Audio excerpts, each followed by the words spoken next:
without any further ado, I'm going to bring up the sister. I'm going to let her speak for herself. I told her that she reminds me of my mother. She actually looks just like my mother. And then she said, well, I hear that a lot.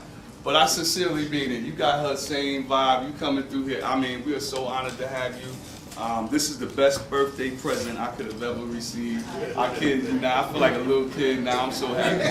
I'm blessed, you know. I mean, I could go out there, oh no, this is my born day, it's my birthday. This is the best birthday present I've ever received. And without any further ado, Dr. Francis Cress.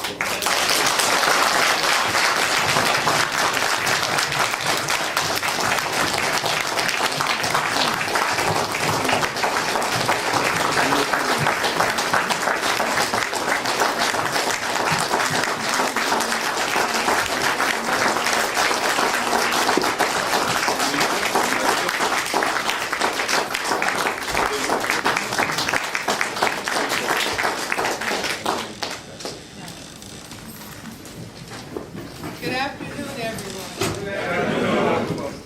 I am really honored to be here and to have been invited by Shabazz Wilson and Clemson Brown. I haven't been in New York in a long time, but I'm thrilled to be here. And happy birthday. Thank you. And many more. I'm going to, as usual, talk about racism, white supremacy. My mother is deceased, but one time she said to me, what are you going to talk about, Francis? And I said, Mother, you know, I only talk about racism. And she said, well, can't you talk about something different? But everything is racism, and I want to talk about it. I'm a general psychiatrist and child psychiatrist practicing in Washington, D.C. And I have arrived at the point where I feel that the most important thing that we as black people need to understand is this powerful dynamic of racism. Those of you who are familiar with the work of Neely Fuller know that he has said, if you do not understand white supremacy racism, what it is and exactly how it works, everything else that you think you understand will only confuse you. So I believe that if we are going to move further into the 21st century and into the 22nd century and into the 23rd century, that we have to have clear insight as to what this process is all about. I think it's in the book of Isaiah. If you do not have, those who do not have a vision, if there's no vision, the people will perish. I guess that's, if there is no vision, the people will perish. Meaning we have to have a more global understanding of exactly what the forces are on this planet, so we can actually do short-range planning as well as long-range planning. I started thinking about racism when I was doing a residency in general psychiatry at St. Elizabeth's Hospital in Washington, D.C. And it was a program that was based on Freudian psychoanalytic theory, and nothing was really being said about the mental health of black people. I'm a third-generation physician. My father was a physician. His father was a physician. And my parents told us that you are getting an education not to leave your community. You are getting an education in order to help your community. So the black patients that I would talk to and take a history on, within the history of every black patient would be aspects and dimensions of racism. And when I was an undergrad, I considered myself to be a Marxist. I thought that economics was causing racism, that it was a means for economic exploitation. well, you can have ideas as an undergrad, but when you are a physician and responsible for the care of patients, you really have to know what you're talking about. I remember going home when I was an undergrad. You know, my parents and my grandmother were sitting at the dining room table, and I announced, I'm a Marxist. And my grandmother said the more education they get, the dumber they get. But anyway, talking to patients and seeing this gigantic monster in the middle of their history about racism, I said, I've got to really understand racism in depth. And the training program that I was in, it was at a federal government hospital. All the people in charge of the training program were white people. And they actually taught us, there were a few black residents, I think 3 out of 12, that black people did not have the intellectual potential to benefit from psychotherapy. That the best treatment for black people was medication. Well, that did not compute for me. So I said out to myself, I want to understand really more about racism. I happened to have been at a social gathering, and these were black people sitting around after a Black Power Committee meeting. And I heard a gentleman across the room say, racism is a system. It was almost like a light bulb going on. That was Neely Fuller. How many of you are familiar with his work? I consider him to be one of the critical thinkers in our group in the 20th century and into the 21st century. He was saying that racism is a system, and let me, because we got to get this really in our heads. He said it was a system, and the system functions in all areas of people activity: economics, education, entertainment, labor, law, politics, religion, sex, and war.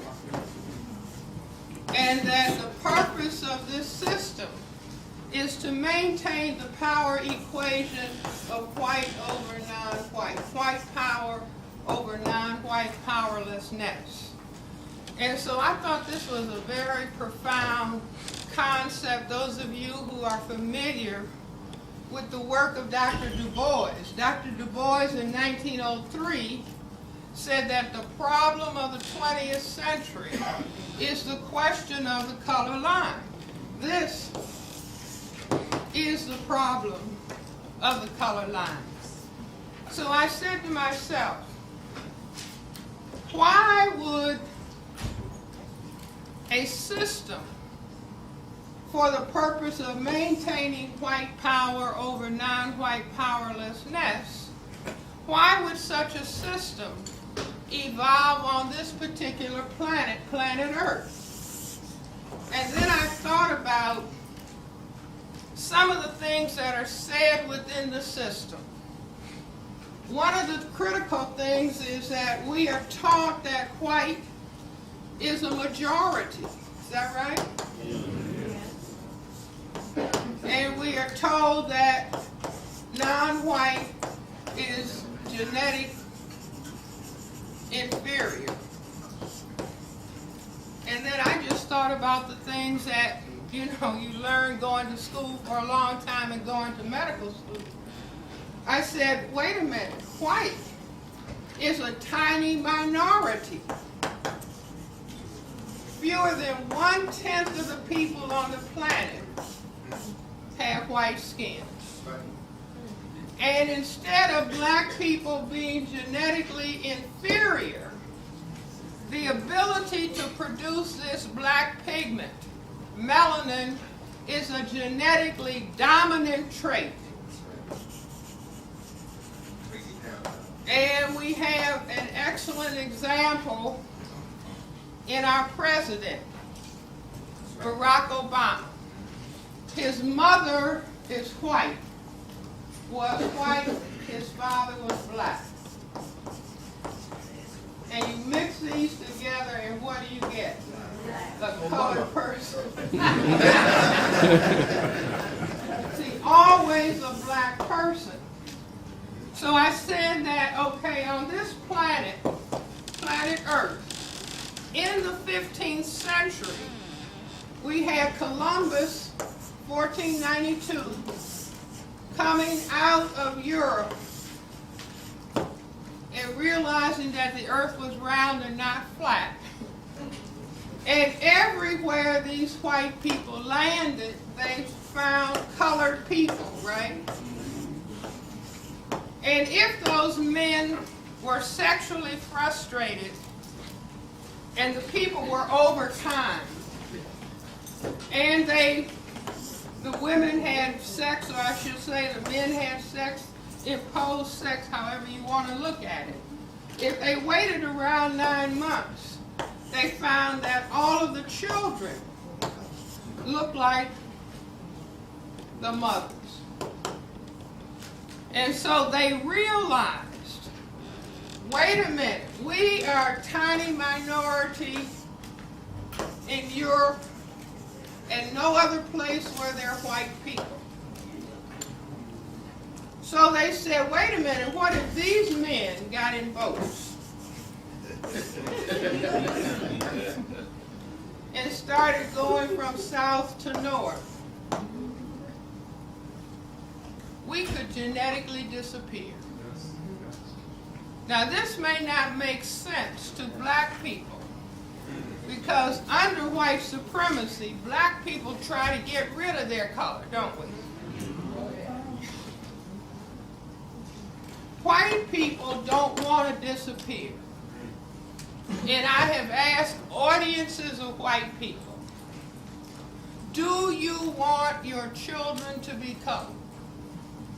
Do you want your grandchildren to be colored?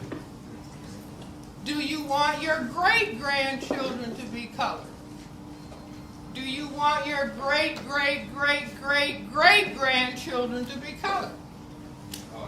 I'm polite and they're polite. What do they say? No.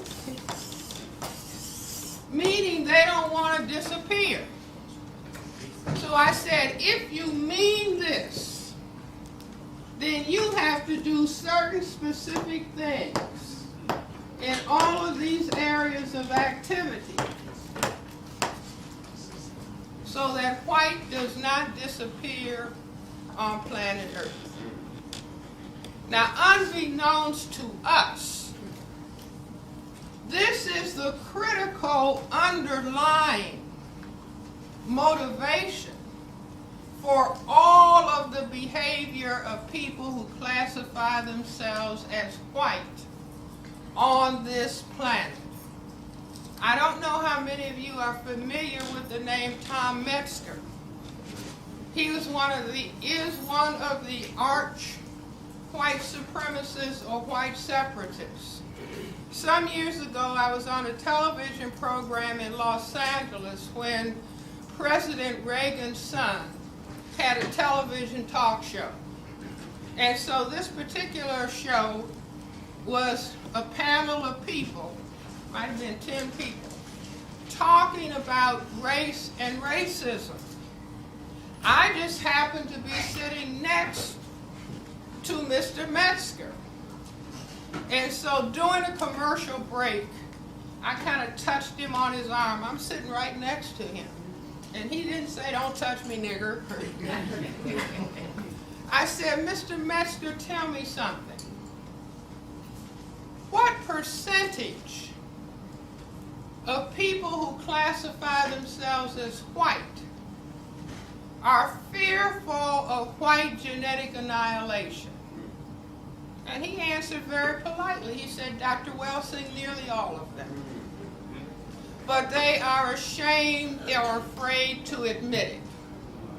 Now, I can understand that. In other words, this system is about white genetic survival.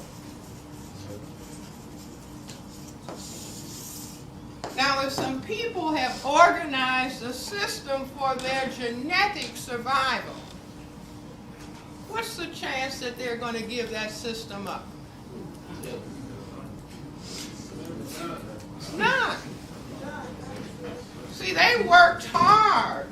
And we can consider it unjust. It's the most unjust system that has ever been devised on the planet, where you have 1/10 of the people deciding that they need to control 9/10 of the people on the planet.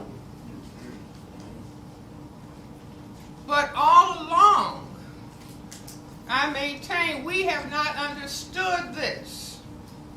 We thought when we were formerly enslaved, if they would just take off the chains, everything is going to be okay. So they removed the chains, and then what did they do next? They put laws in place to accomplish the same thing. And we went through the 1960s in what is being called the Civil Rights era.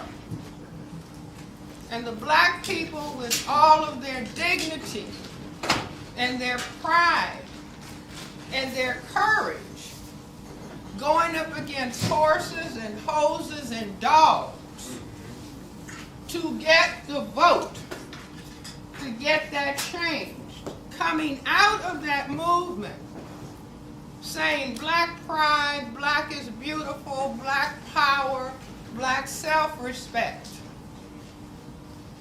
And the people who had something else in mind said that's dangerous.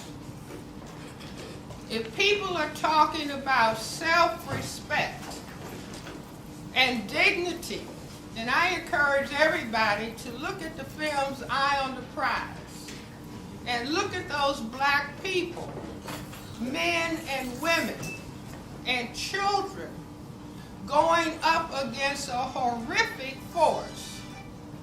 But they were determined and they had their self-respect with them. But the system said, this is dangerous.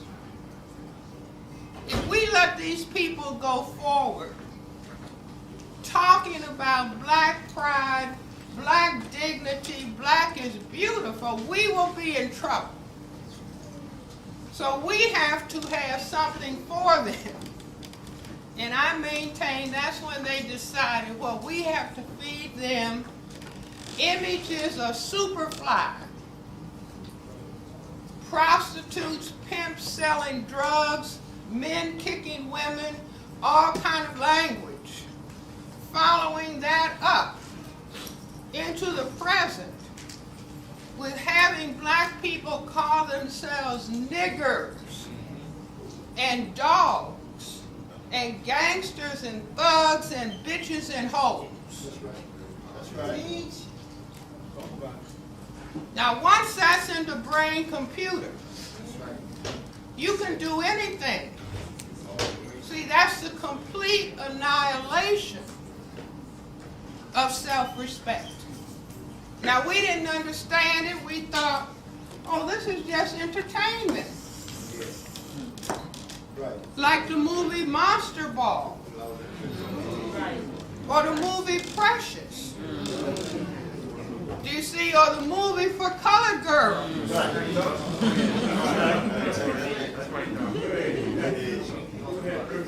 See, because we don't have a clue. We don't have a clue about what is going on. See, we've been thinking, and God bless Dr. Martin Luther King, a minister but a great political scientist. He said it's about love. Everybody should love. And he got killed. And I say the reason being that if everybody on the planet, all these people, white, non-white, loved, and the love was expressed in sexual activity, what would happen? white would disappear. You see, so kill him, because that would mean our genetic disappearance. So, if the system is about white genetic survival, what do they have to worry about most? Black men sleeping with white women. Black babies. Black men, white women. Okay, give him a B plus. Black men, white women. Okay, but let's even take it further. In that if the concern is white genetic survival, they don't have to worry about black women. Why?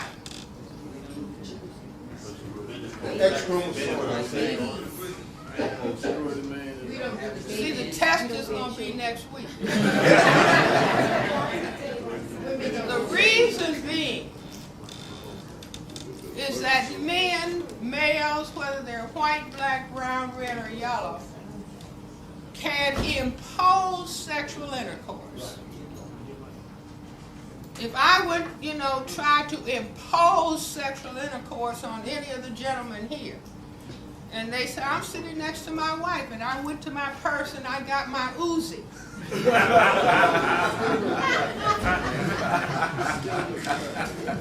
And I frightened the man, what's going to happen? I hope everybody got that. The erection cannot be maintained in the presence of fear. So females cannot impose sexual intercourse, like ultimately, what? Frighten the man. Now the Creator made that possible so somebody, if they were in danger, they wouldn't be in conflict. You see, it's fear. Fear about unemployment could cause a man to have erection problems. Are you all with me?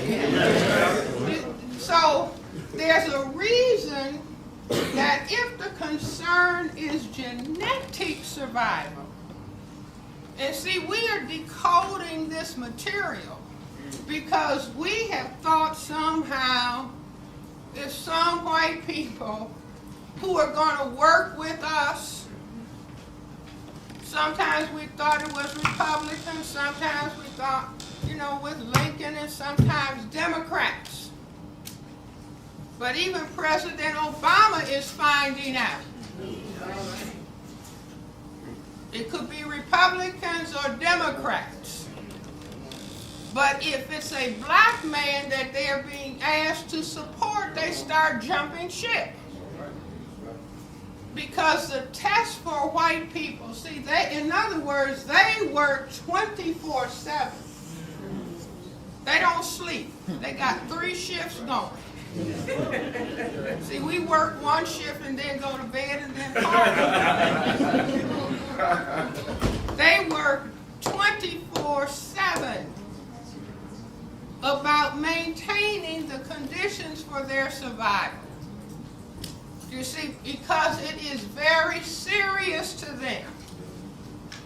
And if they have some people who classify themselves as white, who start looking like they're getting out of line, what's the question that they ask?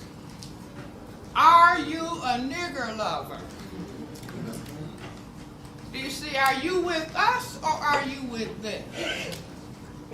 Now, this is a fundamental question that has to do with the issue of their survival. So that we cannot depend on communists, conservative liberals, Greens, libertarians. And see, this is not a lecture about hate white people. It is a lecture about understanding the opposition. And one of the best analogies to have in mind is the game of chess. See, what is the game of chess about? Strategy. Those are nice BC answers. Tell them about the Black King. Covering the king. White is right. It's about white king checkmating black king. White always moves first. So white is playing what? Offense, defense, and black has to play defense, offense. This is what we have now. This is distressing to a lot of people because we wanted to believe, as we were even programmed to believe in the area of religion. See, I don't know how many of you, I'm a little bit older than many, but if you went to Sunday school, my grandfather was chairman of the deacon and trustee board, so we were in Sunday school before we could see straight. But what did we learn?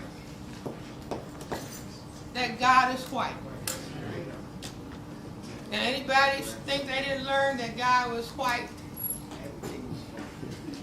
See, if you were given that little Sunday school card with a white picture of Jesus, your brain automatically concluded that his father had to be white.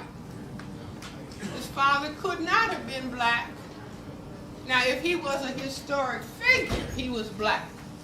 Even Billy Graham said that Jesus could not have been white. But we are programmed to think that Jesus was white, and therefore his father is white.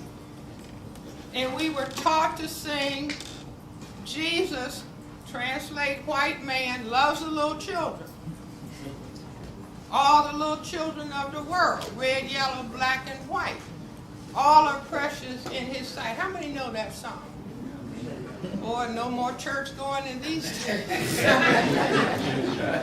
There was a time when everybody knew those basic songs.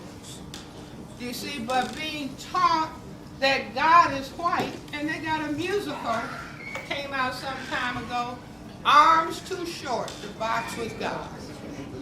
Meaning arms too short to box with the white man. See, when I was a little child, having seen the Sunday school card with Jesus on it, I had just drawn my own conclusion that the man on the Quaker Oats box must be God. See, he was somewhat older with white hair. Jesus was younger, so, you know, now we thank him for the food. We just had this big Quaker Oats box in the pantry. I mean, that was my conclusion. But if you, any of you, saw a Sunday school card with the white Jesus, your brain jumped to that conclusion too without your knowing it. That's called a subconscious conclusion. So anyway, this was deeply programmed in our thinking, but I tell people that the truth is you cannot hide it. That it will come out in material. It will come out through the subconscious.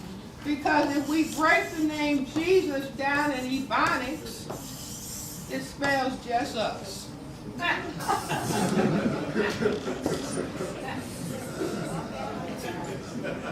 That's who we're waiting for. Just us to get our heads together. Now I say that as black people, we greet each other a zillion times a day. We're saying, hey, what's happening? What's happening? What's happening? Because we don't know what's going on. See, we keep running into a wall and wondering how come things haven't worked out. Because we have been deceived. We have been told we are in a democracy where everybody is equal. The truth the reality is that we are in a system of racism, white supremacy. See, we're told that the system of democracy has imperfections. No, we are in a system of white supremacy that has been perfected. And that's why we keep staying basically in the same position. And as long as we don't understand we're dealing with a system, every week we just complain another black man has been shot, another black man has been killed. You say, oh, 10 over there, 3 over there. Oh, well, let's add up the statistics and somebody will run and complain about it. But if it's happening over and over again, that implies intentionality. And if the system is about white genetic survival, who is the enemy of the state? No, the black man.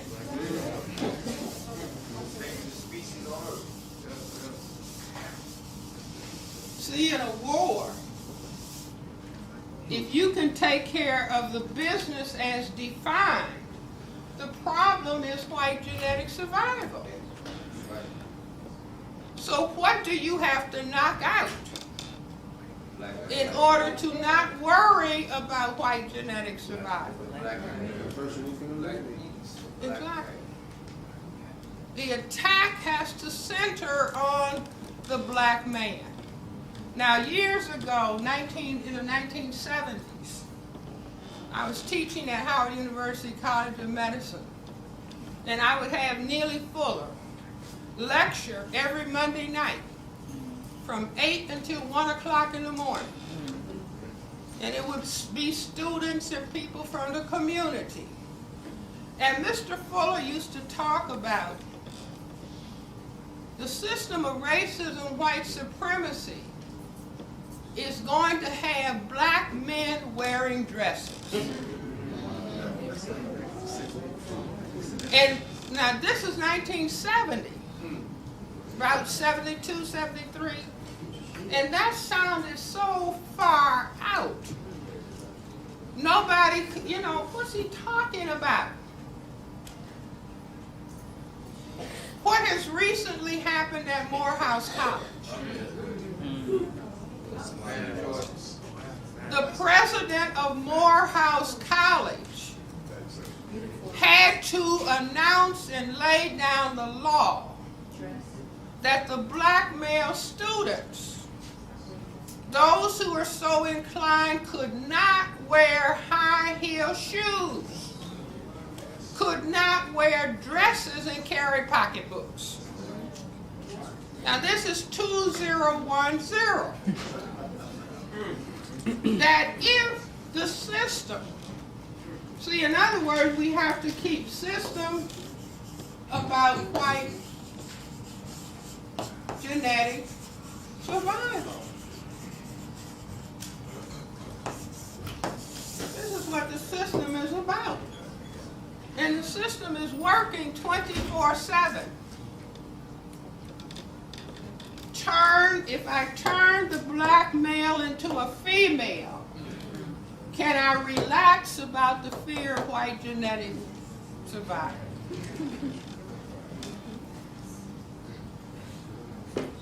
Absolutely. Now, I don't know what goes on here in New York. Haven't been here in a while.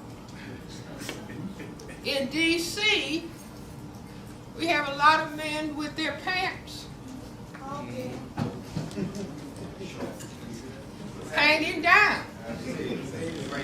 In the train station, when I bought my ticket to come here, there's a black gentleman, had on some expensive clothes, had some nice luggage. His pants were down here.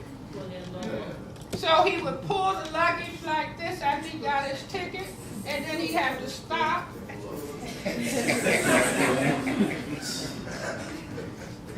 Walk a few more steps. Wow. See, now, in other words, imagine somebody looking down from another galaxy or planet.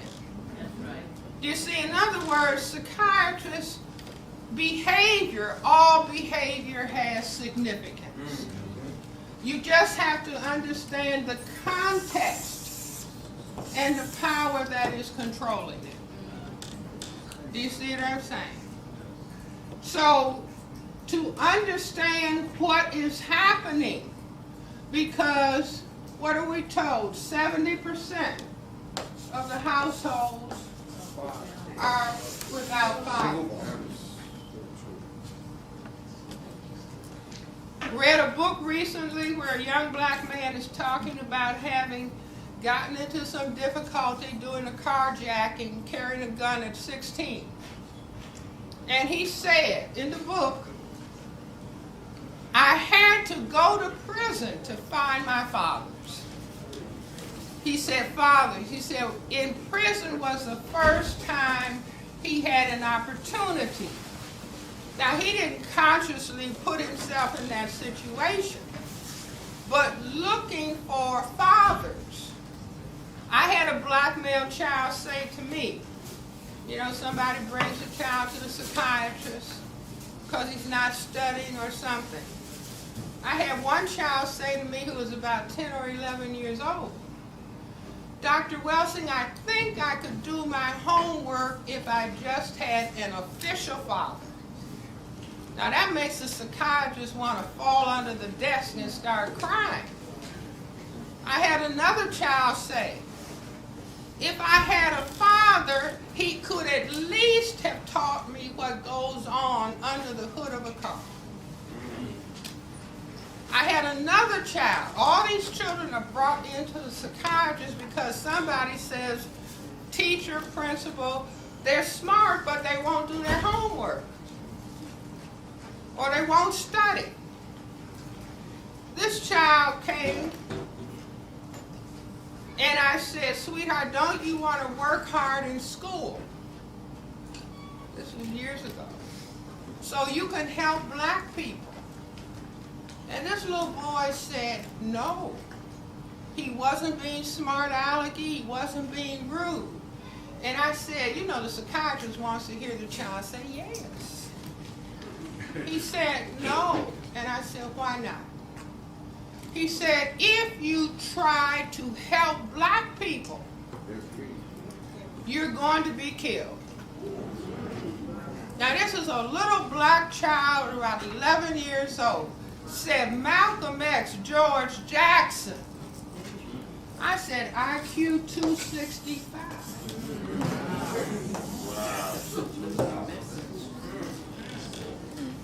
If you try to help black people, you are going to be killed. Was he right? That's like President Barack Obama has had more death threats than any president in the history of the United States. You see, because just that presence of a black man in the White House, like I think a lot of white people who initially voted for him wanted to appear liberal. You see, but once he's in that White House, and a black man with a black wife, and a black grandmother, that's the whole package.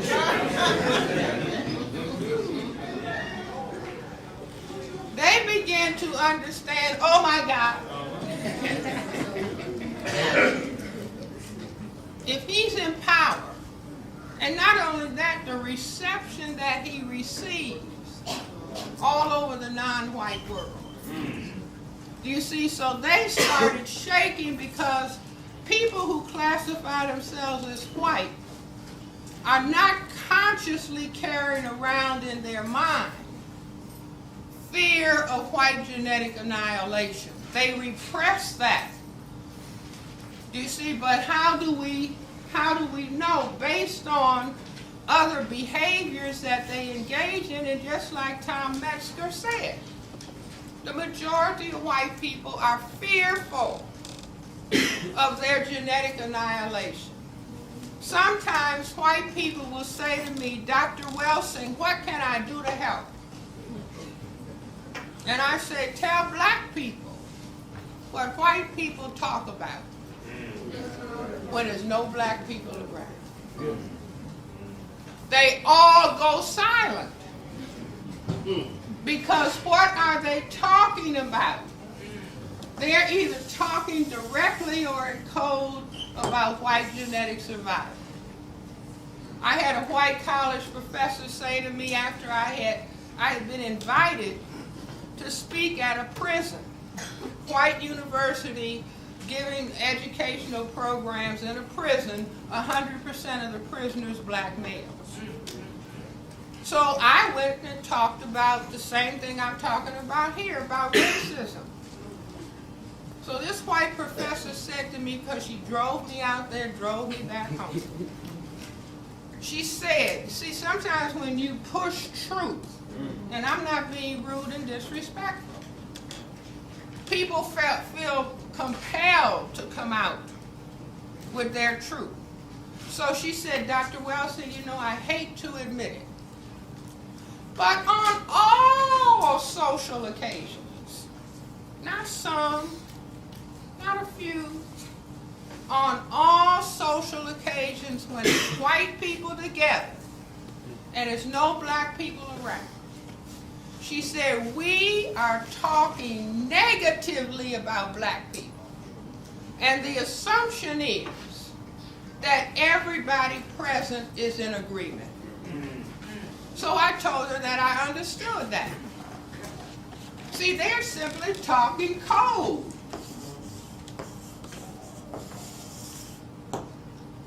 They're just talking code about their survival. They are not going to reveal it. They'll just say to us, isn't it nice that we're in a democracy?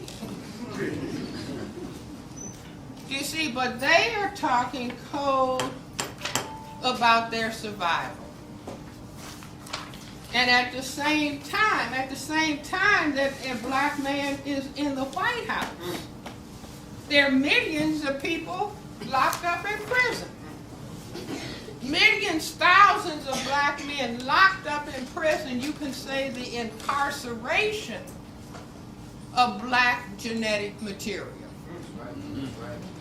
Now I say that the system 24/7 is talking about this critical problem in activity that you would not think is talking about white genetic survival. So one day, one Sunday, it was so quiet, I said, gee, what's happening? It was so quiet. See, when it's quiet, you can think. Yes. And this is why they say, now this is your music. Boom, de boom, de boom. See, all that loud music turns off the brain computer because of sensory overload. See, they use loud music, our loud music, to torture people in Guantanamo. To torture people. To make them go crazy. But they feed it to us and say, this is your music. This is what we want you to hear. But when it was quiet and I said, what's going on? And it came to me, ball games.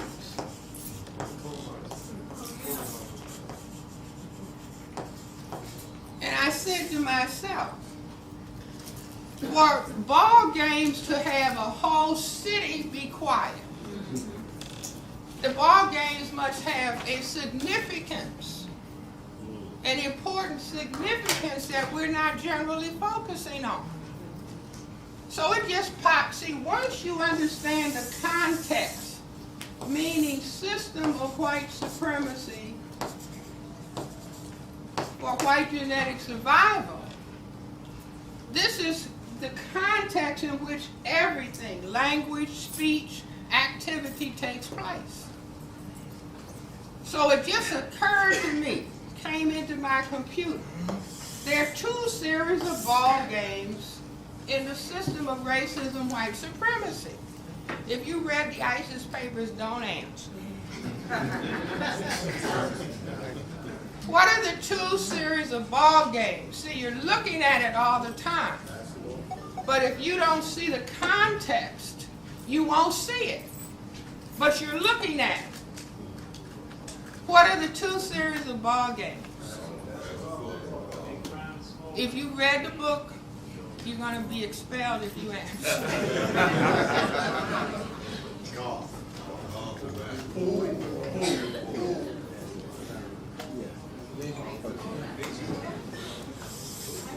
The two series of ball games Football, basketball. in the system of racism, white supremacy are big brown and small white.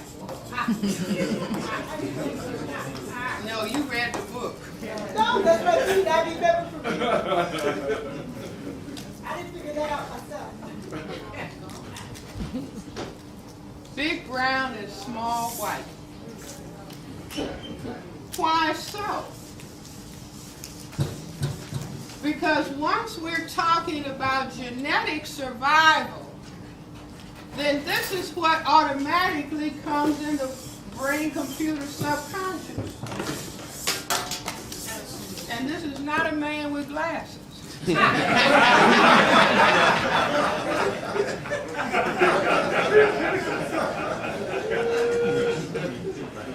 I need to get a model to come and stand up?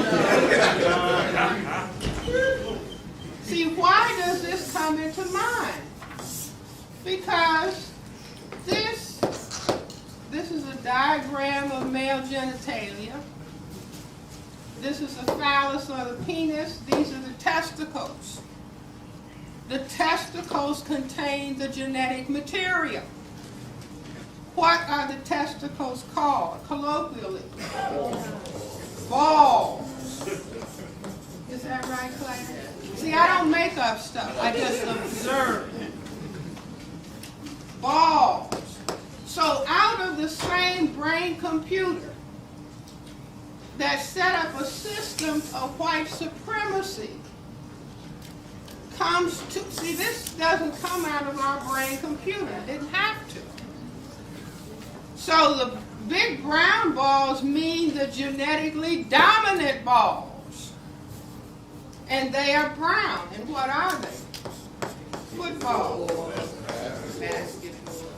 Basketball.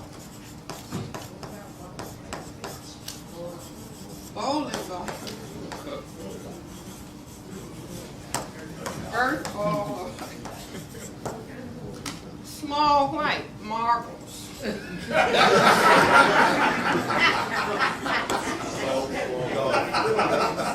Ping pong.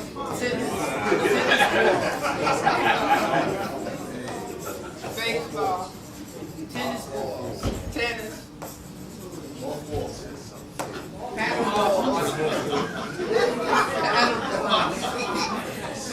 But do you see what I'm saying? Yeah.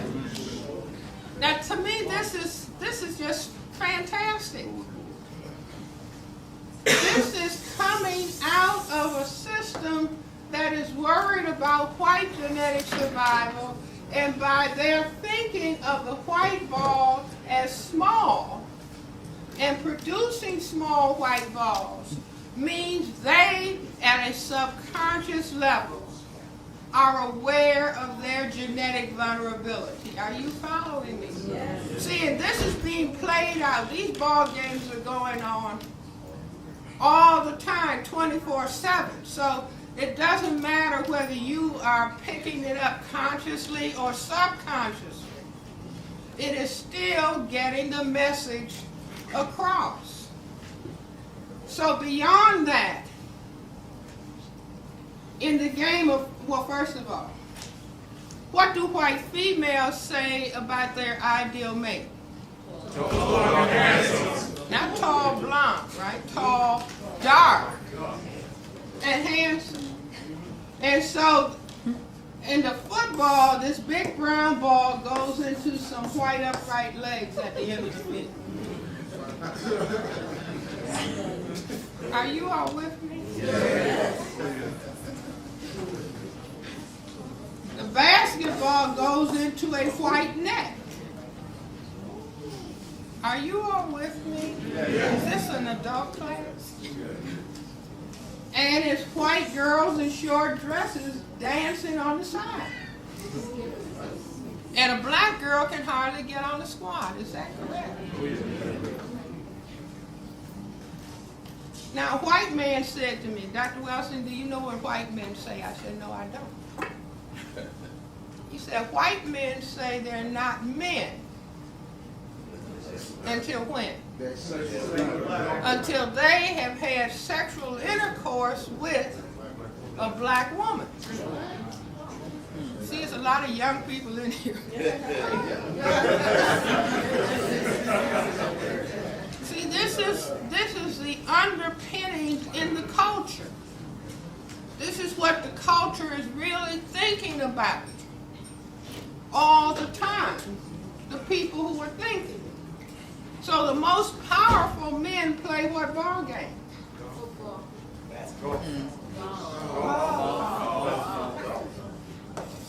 Now our president just got hurt playing basketball. Do you see? But what the game that the white presidents play? Golf. Now how is that game played?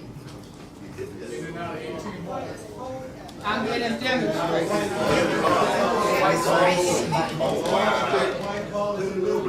Long stick held between legs.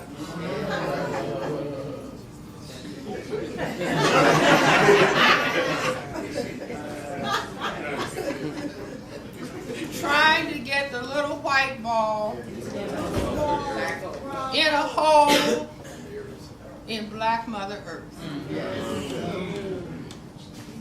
And if this is a real, are there any little children? I see a couple. I'll address the grown-ups.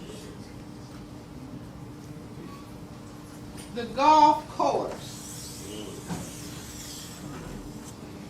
is laid out, and it always has water holes. It has rough. It has sand trap. And then it has a hole that it's supposed to go in. Now anybody studying anatomy and female anatomy will understand. This is pubic hair. See, the ball happens to go in the rough. Or the ball can go in the water. See, the female genitalia, you have the vaginal opening, you have the urethra where the urine comes out, and you have the anus, and that's the sand trap. Are you all with me? Yes. I don't want to ruin anybody. We have got to understand racism and white supremacy. We have got to understand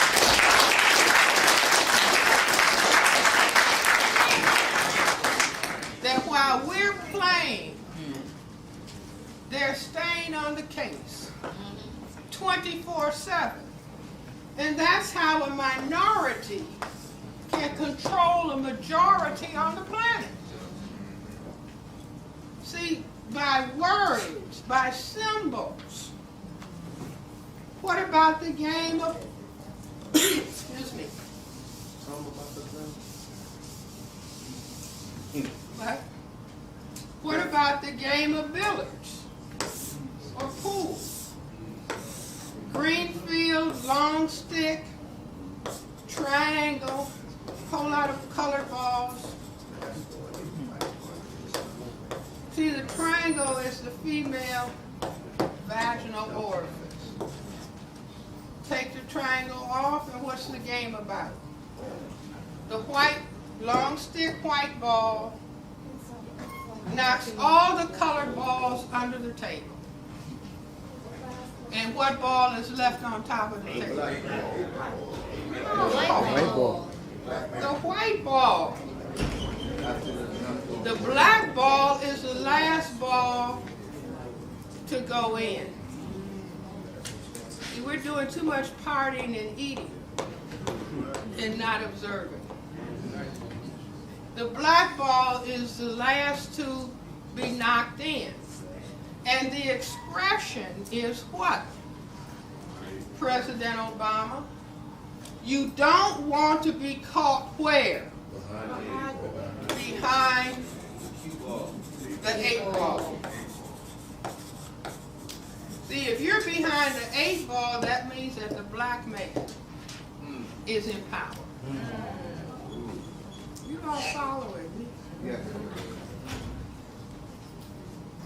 What else can we look at on here?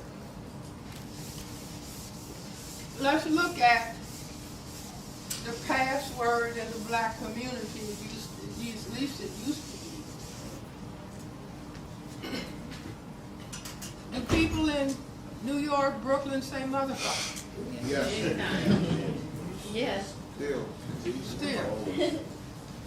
One day I came out of the clinic and there was some young people passing and they were the motherfucker, the motherfucker, the motherfucker, mother. So my first reaction is, oh my God.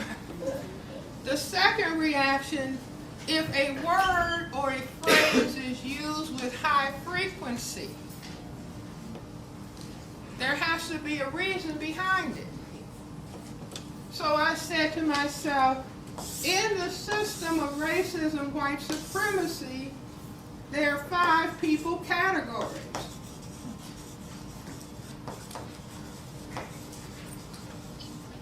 Man, woman, boy, girl, baby. Who is the man? I said, here comes the man, you all. Why are you all so quiet? The man, the white man. The man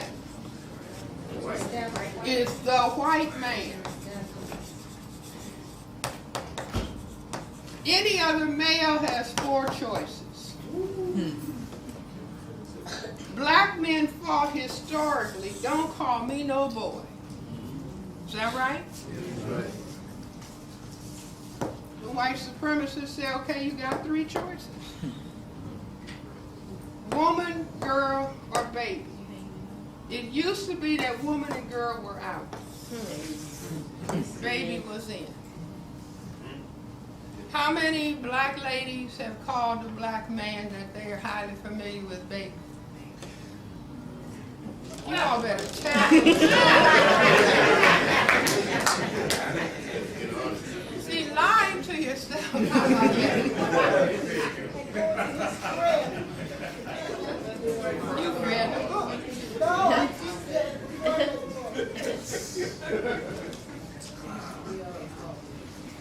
How many gentlemen have called a lady that they're familiar with mama? Hey mama, can I ride with you? Let's get a witness. How many gentlemen have called the place where they sleep a crib? Are you following me? Still do. Man who calls himself baby, calls a woman he sleeps with mama, calls a place where he sleeps a crib, will call himself what? A motherfucker.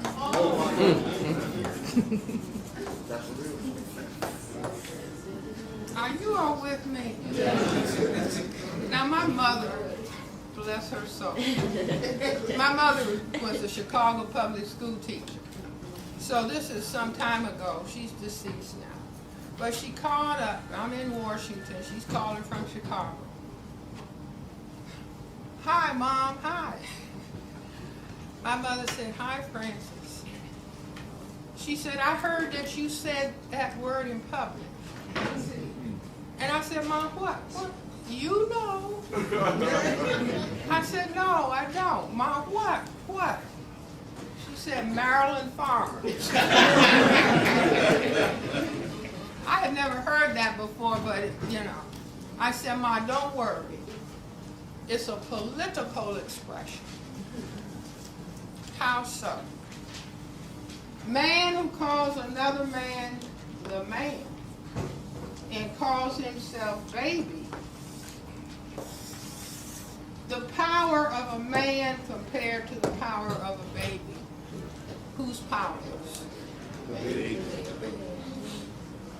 Politics, political means the power relationship between people. Nobody has to feel bad. This is the system that we're talking about. The system of racism, white supremacy has to take power from the black male if there is going to be white genetic survival. Are you all with me? See now, if we begin to understand this, so that we understand what we are dealing with, then we can begin to have choices about what we're going to do on the black side of the chessboard. Because white supremacy is coming down, attacking us by any means necessary. See, whether they have to do it with Tuskegee syphilis experiment, HIV, AIDS, Ebola, whatever, cholera in Haiti, whatever,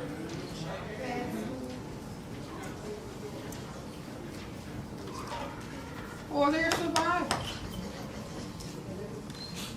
So if we don't understand the game, what in the world can we do? You see, but once black people, once black men understand the game, basketball is a game about tactics and strategy. Football is about tactics and strategy.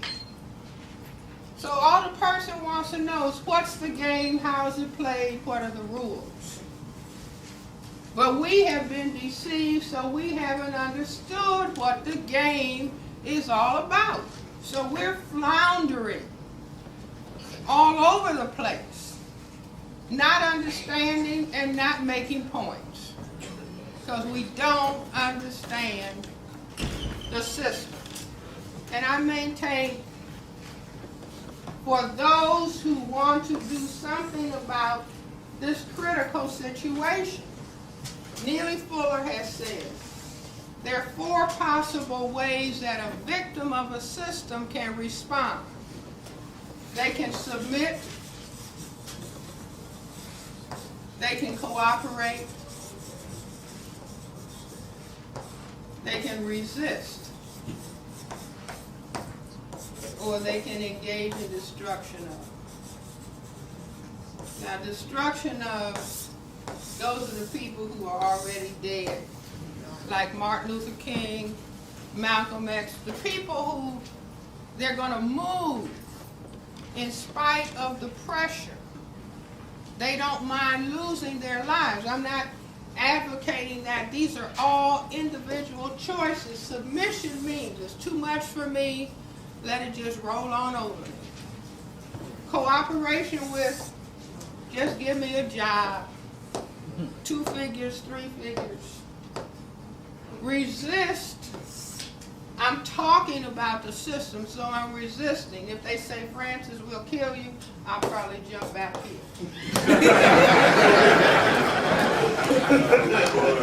It's all a matter of choice. You see, but at least to be consciously aware of what is going on. Like Neely Fuller says, who is an Uncle Tom? The person you see when you brush your teeth.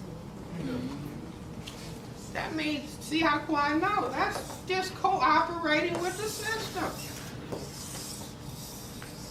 The slave master told Uncle Tom to take some other slaves to another plantation.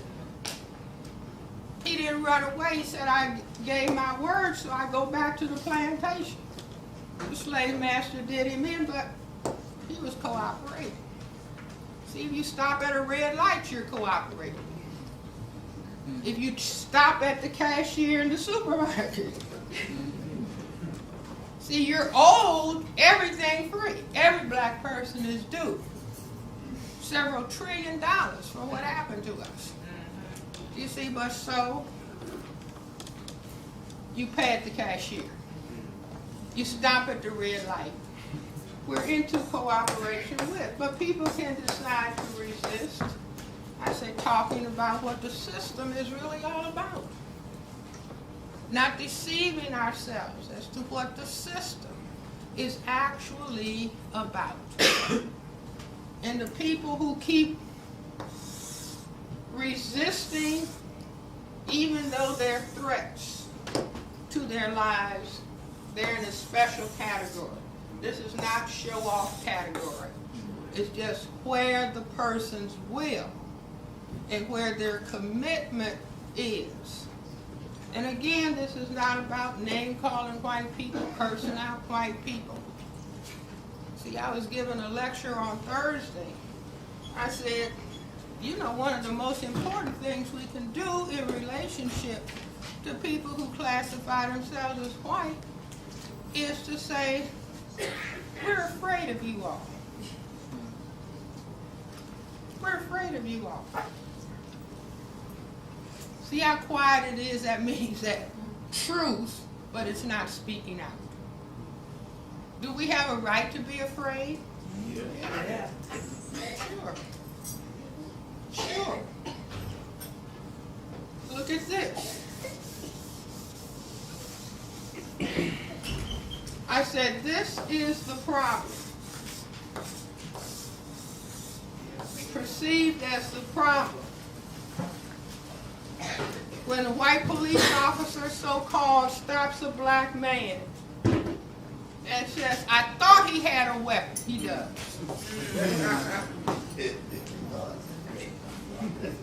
It's genetic power. You see, think of all the cases. I thought he had a weapon. The man just had his wallet in his hand or his keys. I thought he had a weapon. And that's enough for the person to do what? See, this is a front view of male genitalia.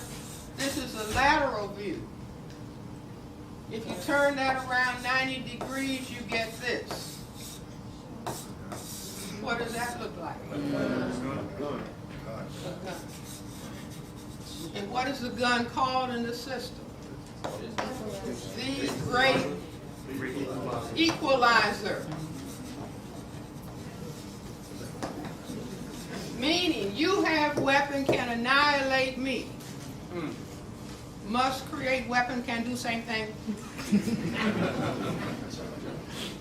You see, so where is the gun worn? One on each side. That's just like this.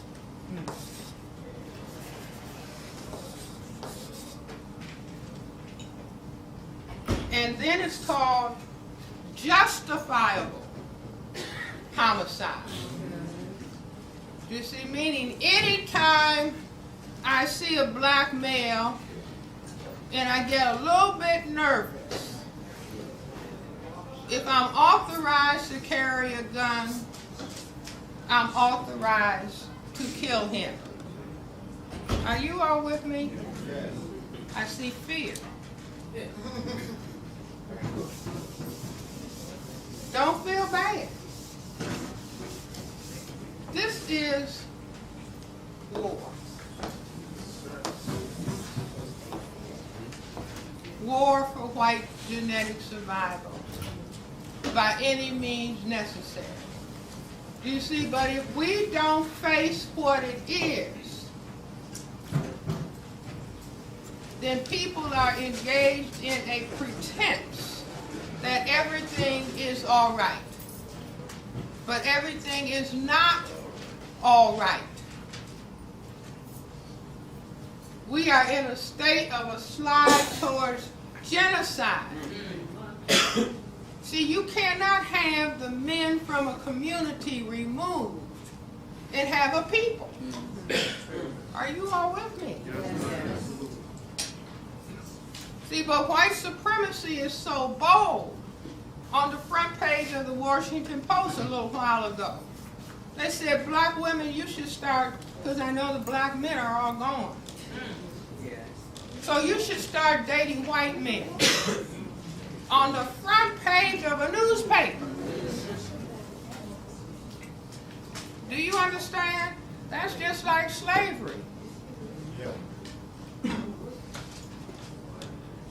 We're killing off the black men. So, hey, you want to have a man, so-called? Get a white man. You see, and then on the other side, they're saying, now we are unleashing a certain number of white females to go with black men. Because that will make them believe that racism, white supremacy doesn't exist. The young man came up to me on Thursday at my institute and said, I just came back from Germany, Dr. Welsing. Says a lot of black men who are out of the service and they're married to German women. He said if it weren't for the color, they got, they're kind of built like black women.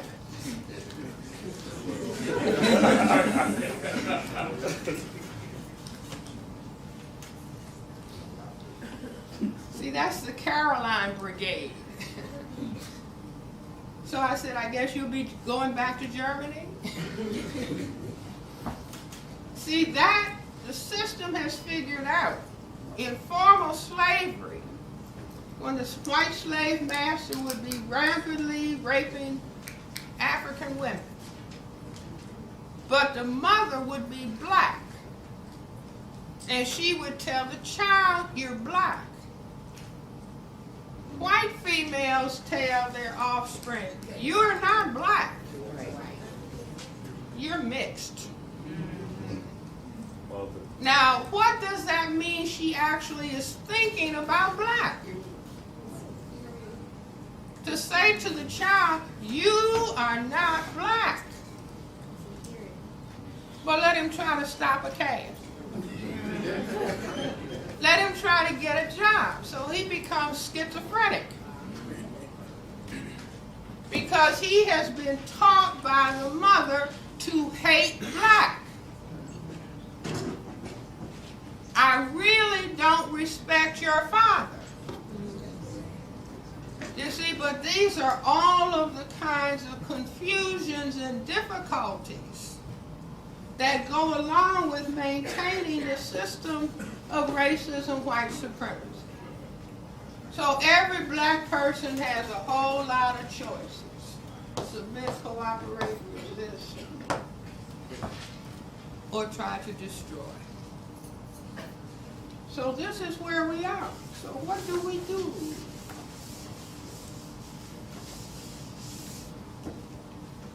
See, if somebody, because what we need some strong people over here. Males and females alike. So if I could wave a magic wand, wave a magic wand, I would say for us to fight racism, white supremacy, we need some strong people. Where do people start getting strong? When? When you fall down. That's not the answer I'm looking for. Self-awareness. It's history. They start getting strong before the sperm meets the egg.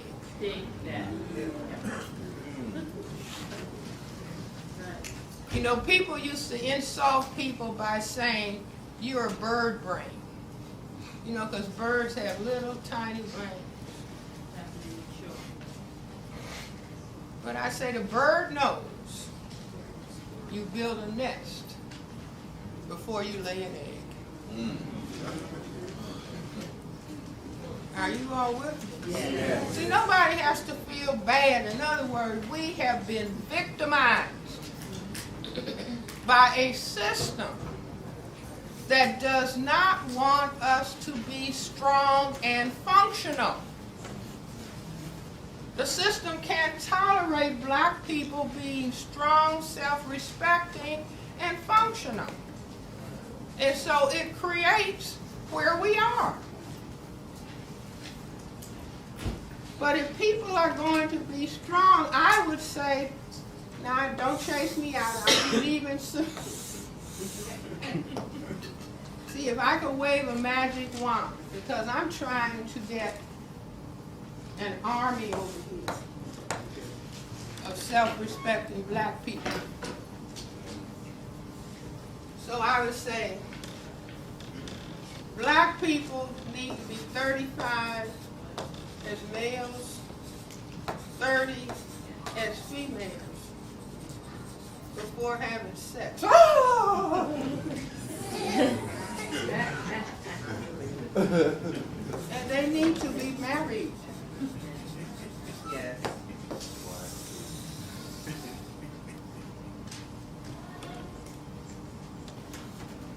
Because what the system has us doing, see, we're under fire 24/7. This is stress city.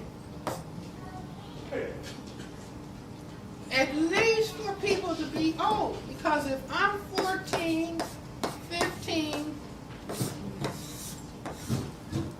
there's no way I can pass on strength to a child. There's no possible way. There's no possible way that I can take care of somebody for 25 years to stand them on their feet. Are you with me? Yes. In formal slavery, we were breeders and studs. Are you all with me? Yes. And the offspring were sent away to different plantations. That's called foster care. Are you all with me? Yes. Yes. I'm so sick and tired of seeing patients in foster care who were sexually abused. 10 foster homes. How can somebody come out sane? The intention for them to come out sane was not the goal. Do you also see, this is like fight back. I mean, oh no, you're not genociding us.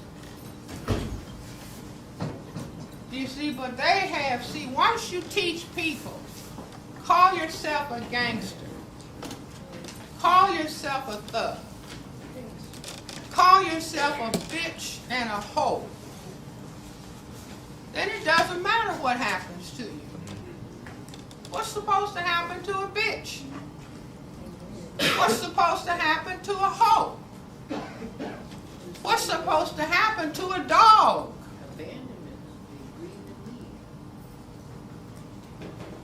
Right.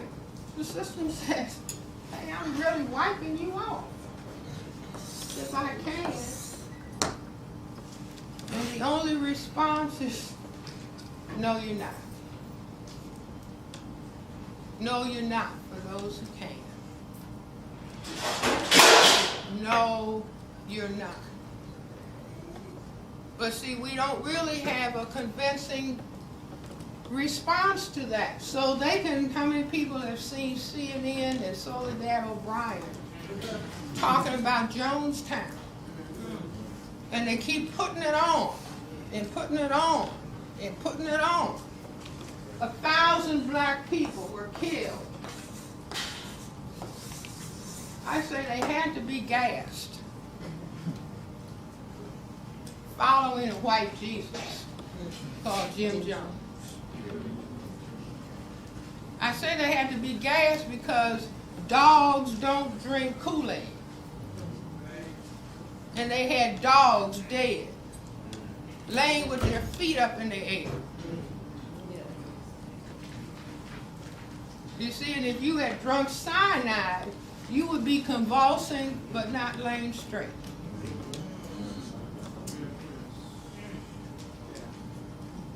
But what they're doing is saying, now we're going to kill 1,000 of them and see how they react.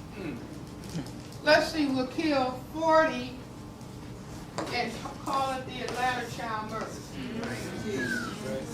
They don't react. Let's see, I'll kill 2,000 in Haiti and tell them it was cholera. They have no reaction. Are you all with me? These are experimental testing. See what they do.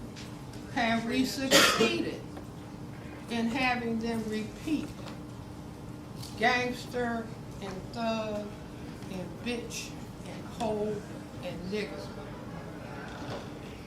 It's saying those are terms of endearment. See, so we have to give the system a series of A+.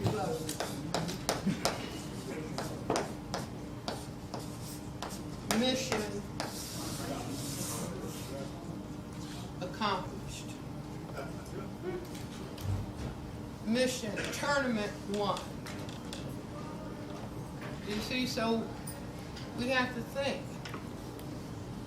How can we start valuing ourselves? See, when people are working, see, if you turn on your TV in the morning, you're getting white, blonde white women, white,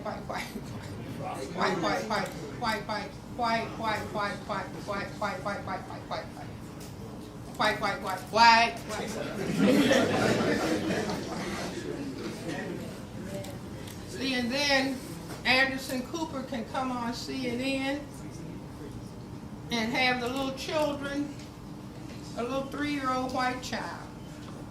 How many of you saw those programs? Yes.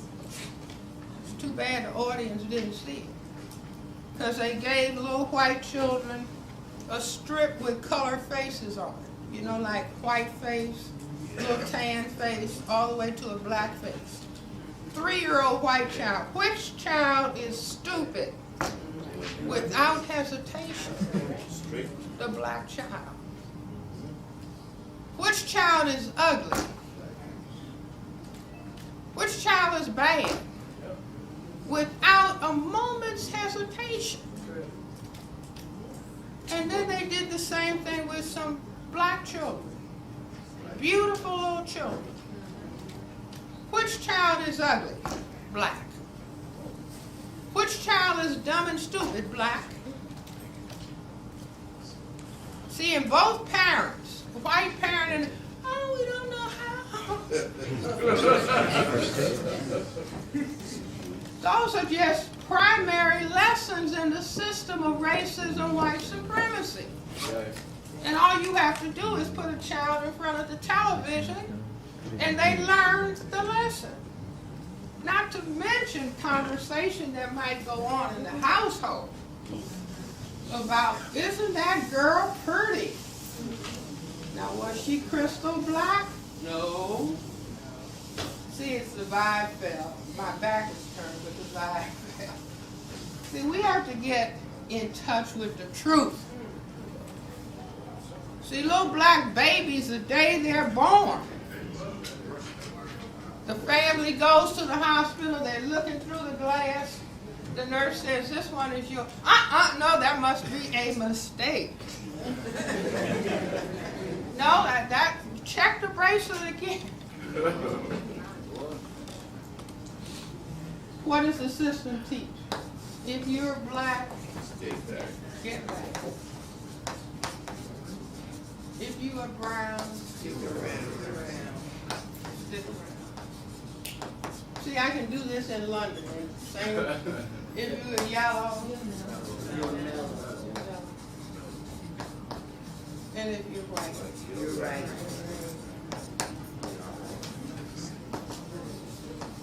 See, now this is just color code white genetic survival. Because the more genetic power you have, your skin is crystal black. A next lesser level of melanin production, so-called brown, slide red in there, and yellow. White is none at all. And so it stands to reason, if the system is about white genetic survival, dark has to be out. So parents bring the little children to the psychiatrist. Dr. Welsing, my daughter, says she's going to kill herself because the boys say she's too dark to date. Are you all with me? See, we have to cure, if we're going to have any response going this way, we have to cure color sickness, hair sickness, feature sickness. Are you all with me? See, just embrace yourself. Just say, this is fascinating. I tell my patients, don't say I'm stupid. Just say, this is interesting. This behavior that I have is fascinating. The behavior is just coming from what the system is ran me 24/7 non-stop. 4 is genetic survival. See, teach them to hate themselves, and then all we have to do is bring some drugs in. Well, first we have to have unemployment. See, now it costs $45,000, $50,000 to maintain one black man in prison for a year. Why couldn't he be paid $45,000, take care of himself, a wife and 2 children? Oh no, we would rather have him locked up. Learn how to be a lady. Are you all with me? The person doesn't have to feel bad. No, a system is operating on us that we don't have a clue about. But we can begin to understand. Where there is no vision, the people will perish. Where there's no understanding, the people will perish. So we have to make up our minds that, wait a minute, we better understand this. Because just like Hitler said, I don't care about their religion. Talking about Semites of the Jewish religion. Read Hitler, Mein Kampf. He said, I don't care about their religion. I'm killing them because they're not white. See, we got a whole lot of black people who miscegenated and could pass for white. That's what the Semites of the Jewish religion, they came out of North Africa. But if you move up into Europe and you miscegenate, we got a lot of black people. I think I'm going to have a baby by a white man because it's going to give my child a better chance. Anybody hear that before? We know all about that. So they had the same process going. They thought they were in. You see, but Germany's economy went south. Does that sound familiar? And when everybody is shaking and nervous, Adolf Hitler came on the scene. So what we're going to do is kill him. We're going to kill him. I'm going to kill 11 million was the number he set for himself. He succeeded in killing 6 million. See, 6 million. You ever start wondering where the people who are moved out with gentrification, where are they? Where are they going?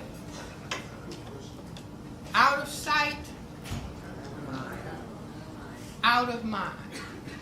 And if we are in a state of not caring about ourselves, we won't even raise the question. See, we will not raise the question because what? I don't care about myself. I don't like the way I look. It's okay if I'm dead. So, what? It's not about frightening, it's about, see, and I say this, that the creator of the universe made black people the first people. I'm not talking about a monkey. The first human beings, the first people to know about family life, the first people to know about God, the first people to know about mathematics, philosophy, architecture, engineering. And the Creator said, I made you the parents of everybody on the planet. So I think that the Creator, in a certain sense, is, okay, I'm going to test them. I'm going to have them taken through hell. And let me see whether they will rise up with what I made them to be. We are the parents of everybody, including white people. All we have to do is have a mutation to albinism, and that's white. Here's a passage in the Bible. The sons of God saw the daughters of man, and they were fair. Meaning the sons of God, the crystal black people, saw the daughters that were mutations from man, and they were fair. What does fair mean? White. See, and it's just like I gave a lecture in New Hampshire a long time ago, and I told the white people, I said, you know, maybe we owe you all an apology. We black people. So maybe we were the first child abusers. Because we are the first people. How many people are reading the articles that are coming out of Africa about how black people are treating the albino mutants? Yes. Mistreating them, right? So here's the huge continent of Africa. Here's the Mediterranean. Here's these little tiny countries of Europe. Human life began right in this area. These are crystal black people. But for some reason, some albino mutants were produced. And we chased them out. And I say, that's the book of Genesis. Adam and Eve were in the Garden of Eden. They ate the forbidden fruit and became ashamed of their nakedness. See, doctors even now try to, because, you know, some abnormality comes about. One of the first things we want to ask the mother, what did you eat? Did you eat the forbidden fruit?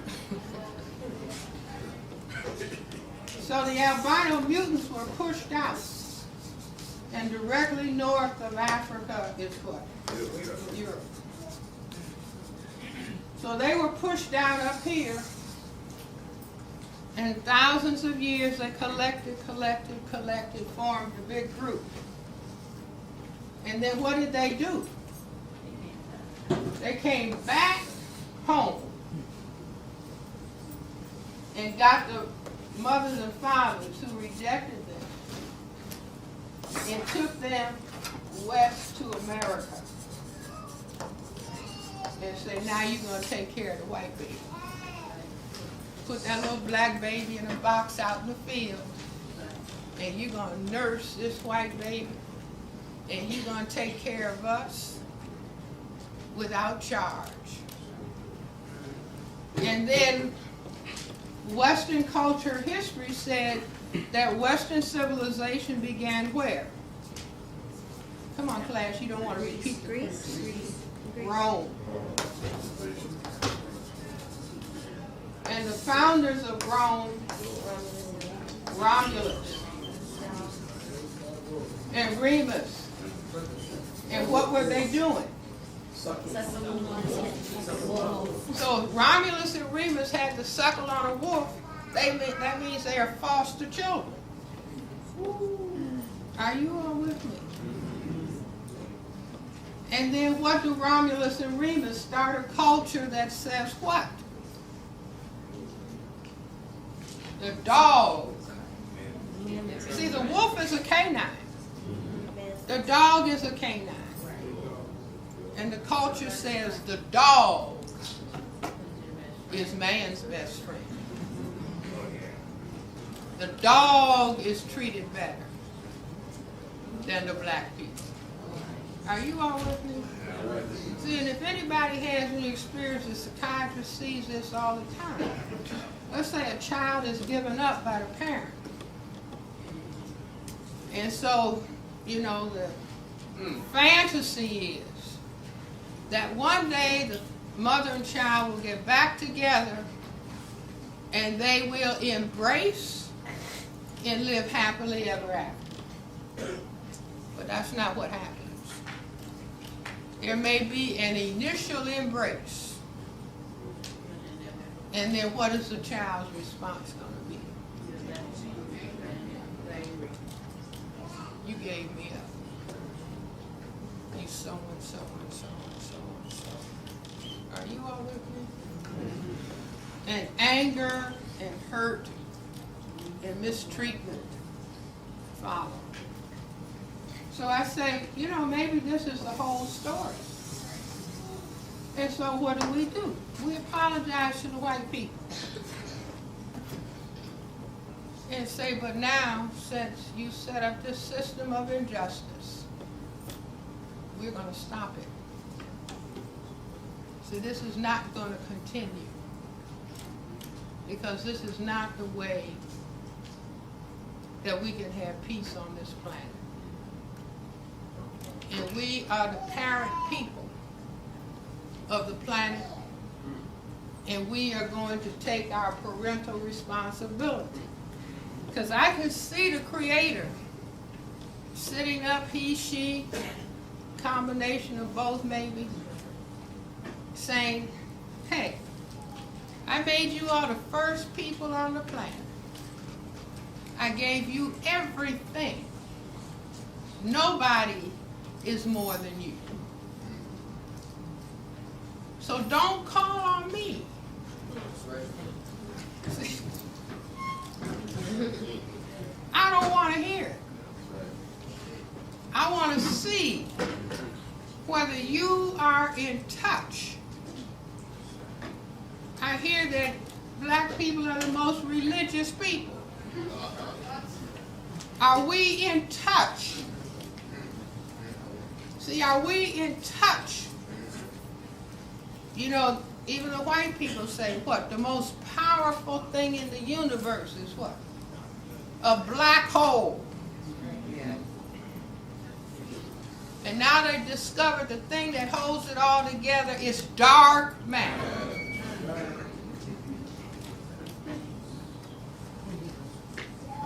Now I say that if we are hating black, see, we need to review. George Washington Carver, black man, crystal black man. He said he would go out early in the morning when it was quiet, and the plants would talk to him and tell him what they could do. See, this pigment, black, is a superior absorber of energy. Everything is energy. Everything is energy.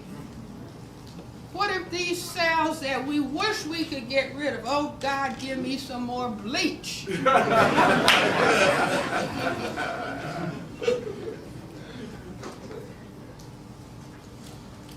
what if the Creator is saying, I gave you they say, scientists say the melanocyte that produces this black pigment is the second most sophisticated cell in the human body, second only to the best, BETZ, cells that are in the cerebral cortex that we think with. And we can't stand it. God, please make me white. Dr. Welsing, please create a pill that if I take on Monday, it'll turn. What is mommy's favorite color of a person? What is daddy's favorite color? A little child will tell us what we think is beautiful. And so you just use that, not to shame yourself, you just use it as a corrective. You say, this is fascinating how I've been programmed under racism, white supremacy. This is absolutely fascinating. So do you all follow what I'm saying? Yes. People who classify themselves as white are not going to deliver us. And the question is whether we care enough about ourselves to deliver us. Well, let me stop and let you all ask some questions.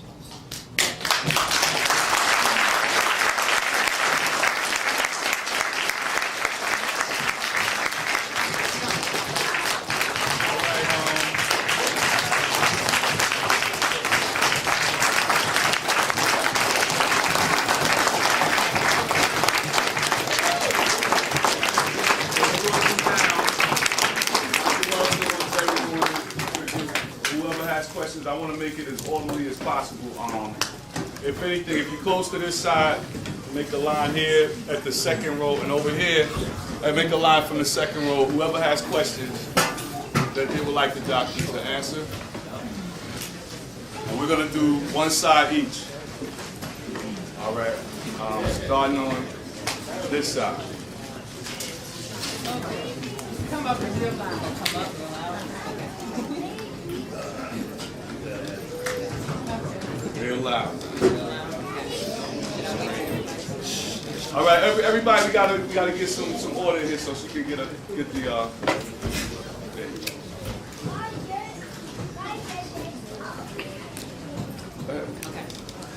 So my question, Dr. Welsing. Loud. Okay.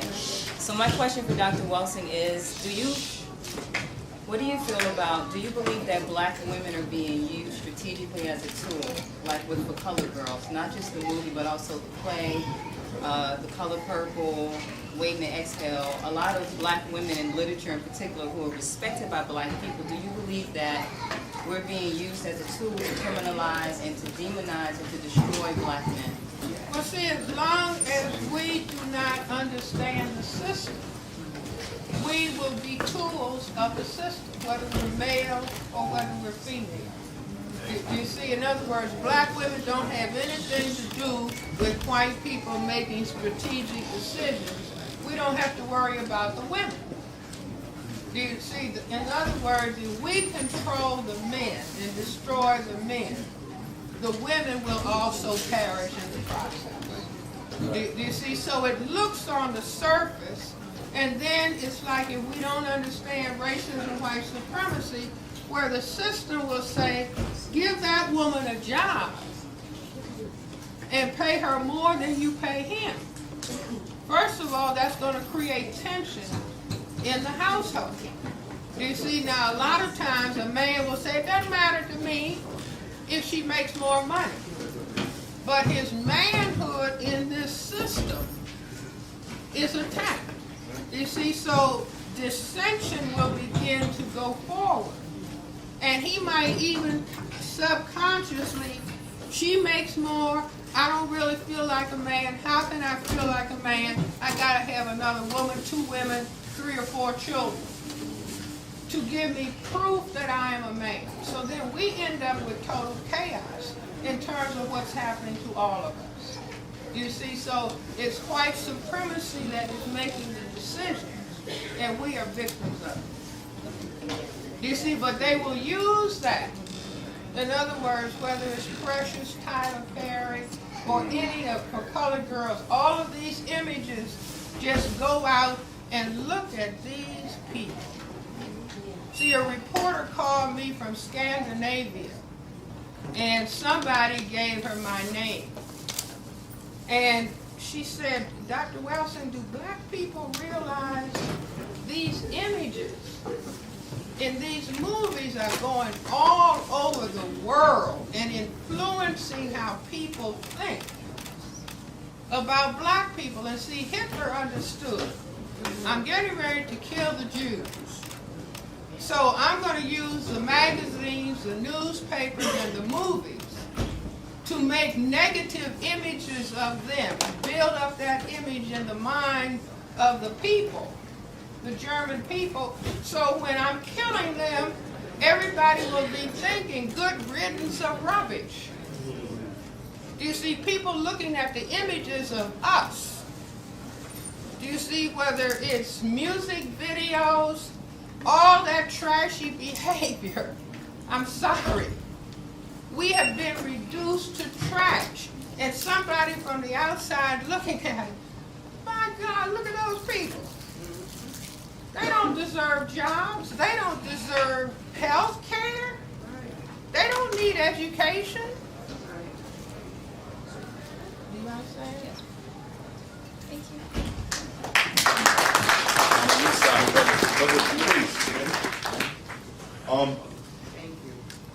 He's going to record the answer if you don't mind, because this is for Go ahead, someone brother. from Facebook. Don't worry about it. All right, good. Shai Pacheco Hamilton from Facebook asks, she said to ask you, what do you think about suicide rates rising among black youth? Why not? See, it's like if you see some of these male children that have what I call father hunger, they want their father so badly. I was just talking to a gentleman who's a social worker on Thursday night, and he was talking about a child who's acting up in school. And he said that, you know, of course the parents are not married, and the father promises to come, but he doesn't come.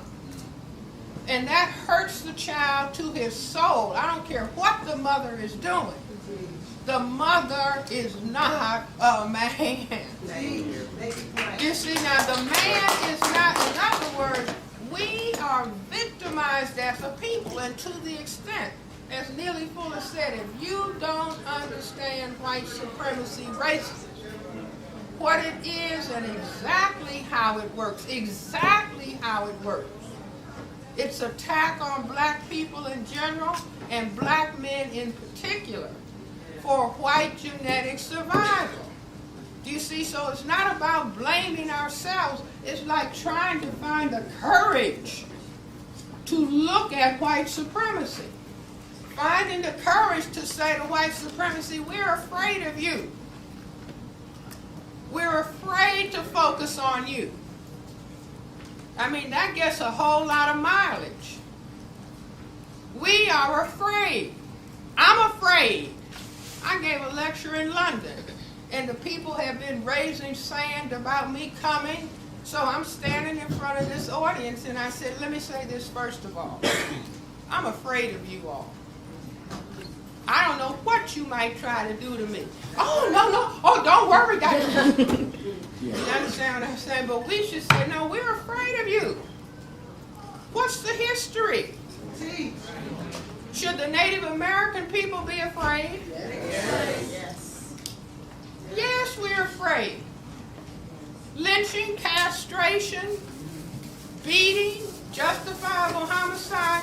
Why wouldn't a sane person be afraid? So if we start saying that, they'll start saying, well, what are you going to do? We don't know. We're too afraid right this minute. But we're trying to face reality. Appreciate it.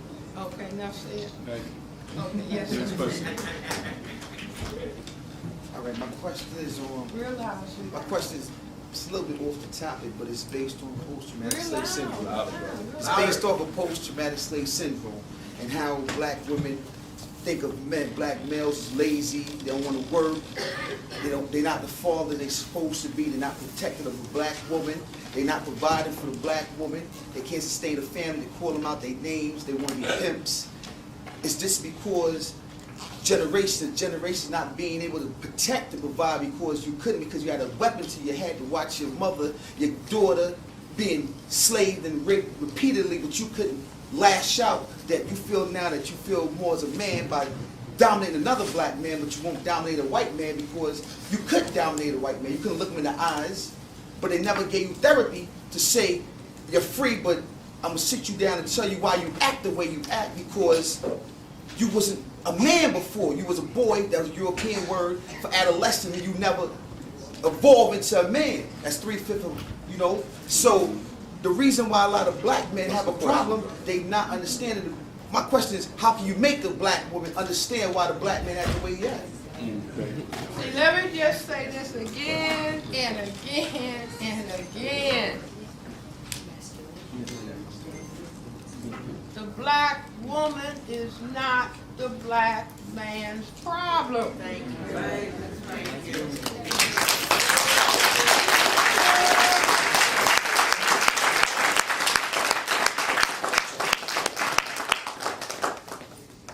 Do you understand what I'm saying? Yeah, no doubt. But I want the black men to understand this. Well, it's, in other words, we gotta like embrace ourselves. There you go, bro. Embrace ourselves and embrace each other. And then let's get down to understanding. You remember some of the old cowboy movies? And it would be somebody like Gary Cooper or John Wayne, and he's telling the woman, don't go, don't go. I gotta go and fight the Indians. You stay home. I hope I get back. Yeah. But if I don't, I'm taking care of business. Now, I'm not talking about black men going out and finding a white man to kick. No, it's about understanding what is being done by the white collective. See, black men need to, if I could wave another magic wand, say, no, we're going to work.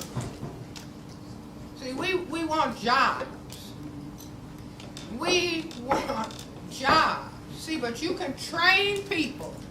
If you have several generations of mothers going to work and coming home and feeding male children, then that male child will grow up and ask a woman, what kind of job do you have?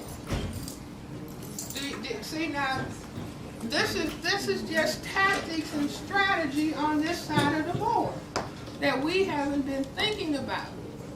We haven't understood, so then we quarrel with each other. And as long as there's fear, it's like the man on the job, his boss kicks him, he comes home and kicks the dog and kicks his wife. Who's his problem? The boss on the job. You see, so this is where we have to get to. You see, the woman is not going to teach the man how to be a man. You see what I'm saying? And this is why I say that if black women would do their part, our part would be, you really are fine. You really are good looking. But 30, 35, 2, 3. See, married. What if black women were saying, not out of hatred. This is not a game bringing children in the world. That's right. Thank you. See, this is not a game. Go out there and tell the white collective, no, we're men, we're going to work. See, we are going to work. But as long as the sex comes first, you see, like what do they say? Why pay for the cow when you can get the milk? And so we don't have to feel bad. These are patterns that we have fallen into, not understanding what the structure, process, goal of the system is. But it's like I can't say often enough, black men stop focusing on the woman. See, if it weren't for you, I wouldn't have a problem. Do you see, it would be better if the black man said, look, I can understand. I can understand your frustration. Because I'm not in a position to protect you, defend you. I can't protect myself. I can't take care of any children. Now, if we were all saying that, would that this was not a war? See, nobody in Afghanistan is jumping out of a foxhole or behind a rock and talking about, I got to get some. Right. Right. See what I'm saying? I mean, we've got to tighten up. We got to get into discipline if we are serious about ourselves. Responsibility. See, one of the secretaries of agriculture's name was Butts. Years ago, said all black people want. Now he said this in public. It's tight pussy, loose shoes, and a warm place to piss. Now he said it in public. Why? Because they had bred us to be that. Do you see? Not to stand on our feet, because in other words, I'm not going to let you be a man if I can help it. So black people have to say, no, we're going to be men. Now we're not going to be wearing dresses and high heel shoes and earrings. Okay. Thank you, brother. All right. Appreciate it.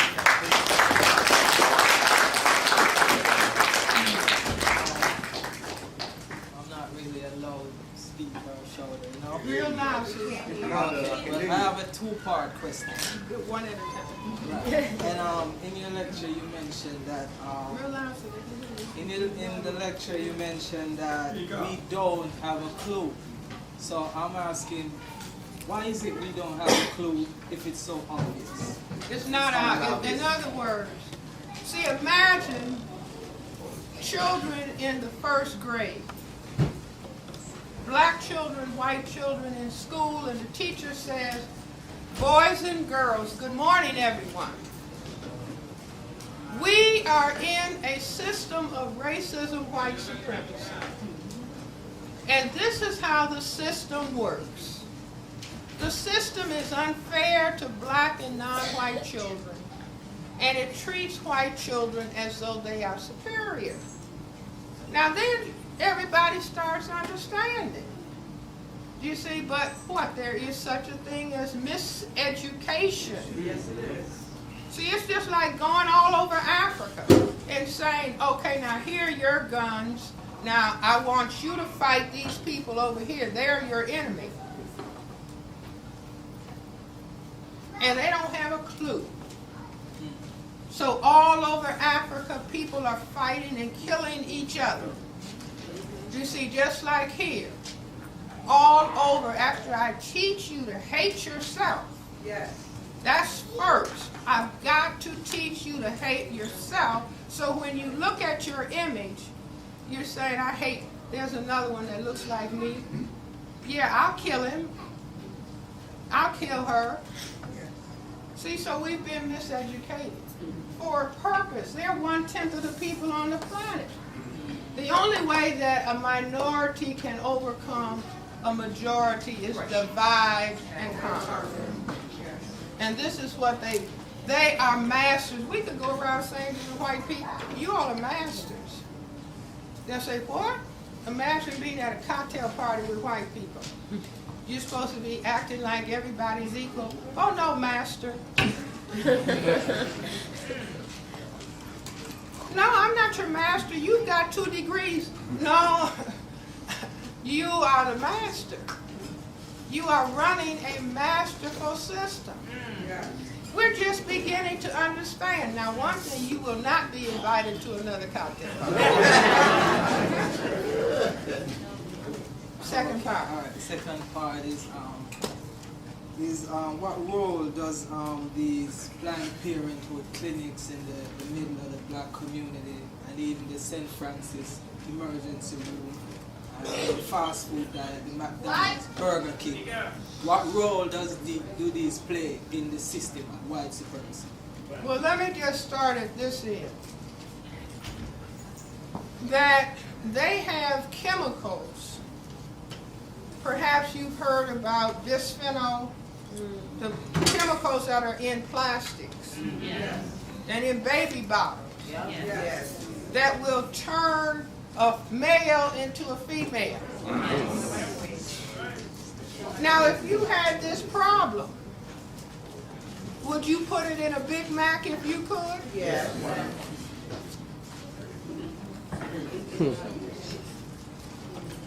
Do you see what I'm saying? Or anything else?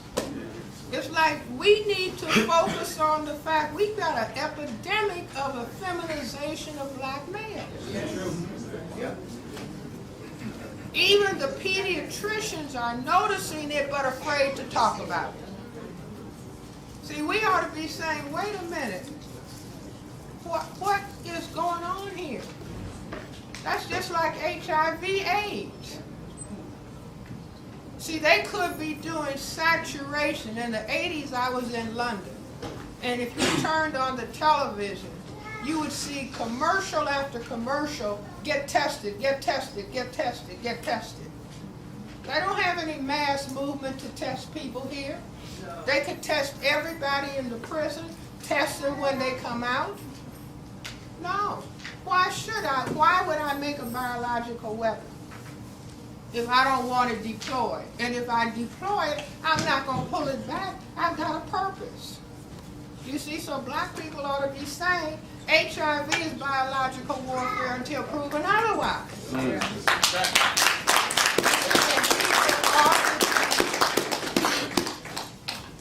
If you're going to have sex, decide you're going to have self-respecting, safe sex.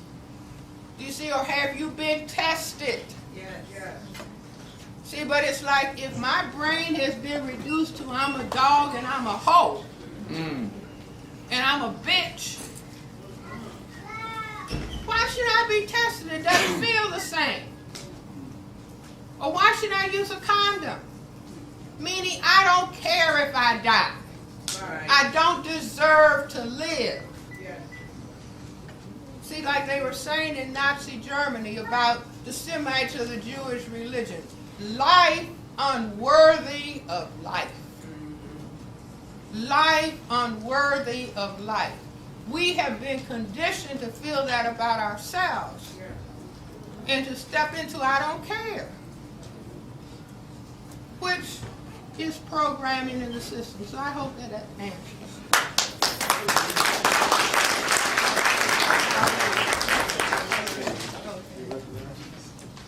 Reading it right.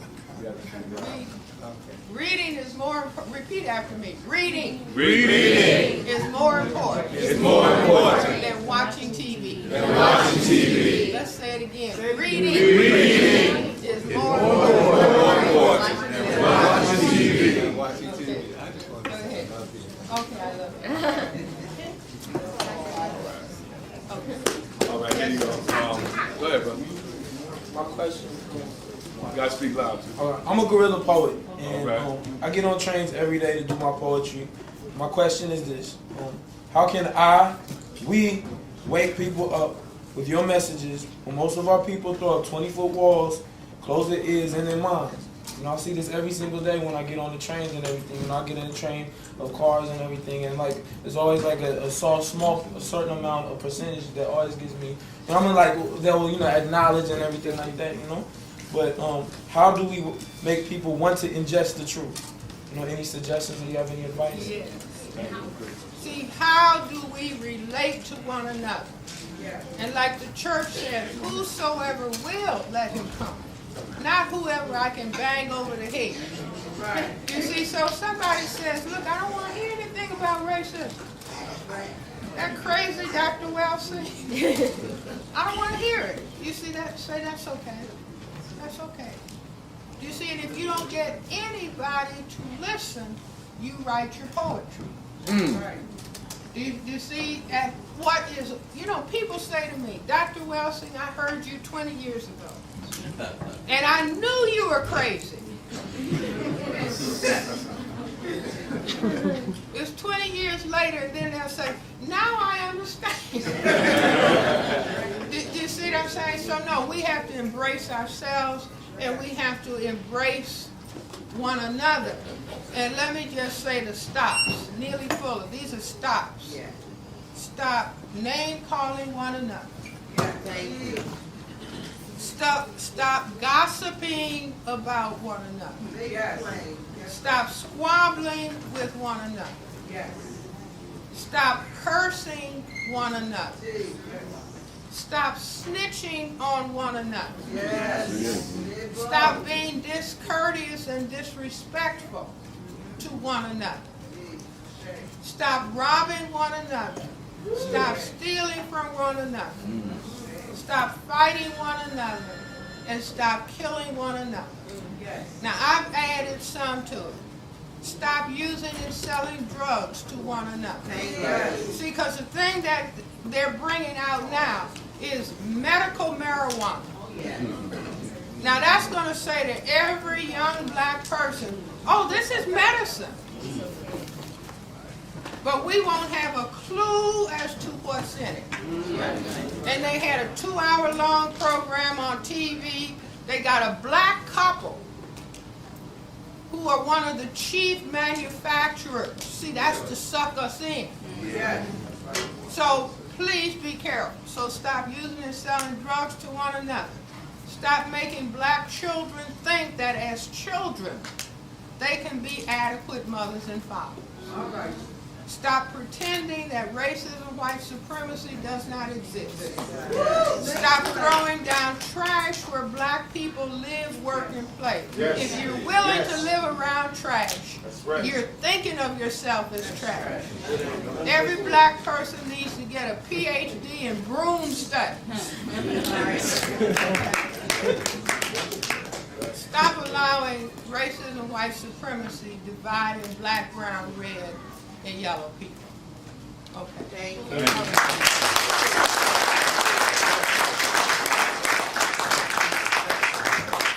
My name is Ma'at. I'm a college student. I'm a double major, Africana Studies and Anthropology. And I just wanted to say that when I'm in classes, it's the disrespect level from the teachers. Like they won't.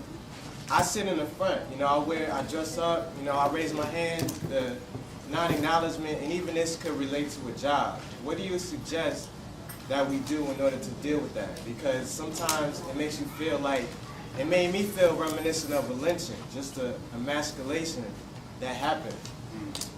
Well, you know, it's like if you read our history, there are black people who have integrated schools and they made black people sit behind a screen. Yes.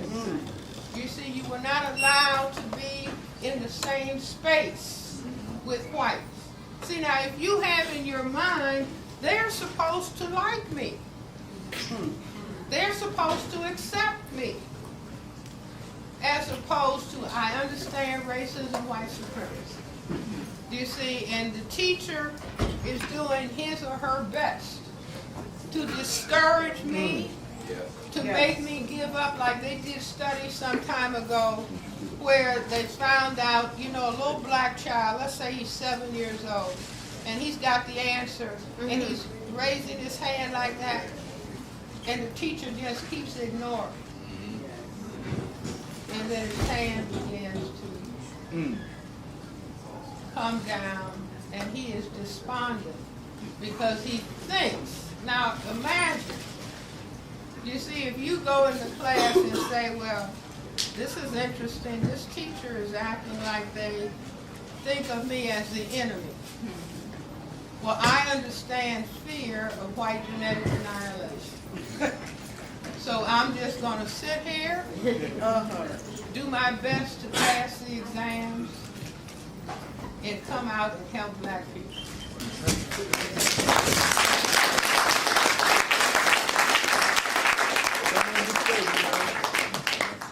My question was kind of Real similar. loud. My question was kind of similar to the young brother's question. I want to know, the more I become myself, African, the more I become conscious of white supremacy.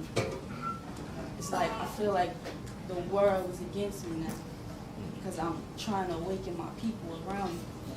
What did you do when you was going through it? Because I seen you around my age, and now I feel like I'm in your shoes at that time, but now we're in 2010, where the consciousness of black youth is not the same.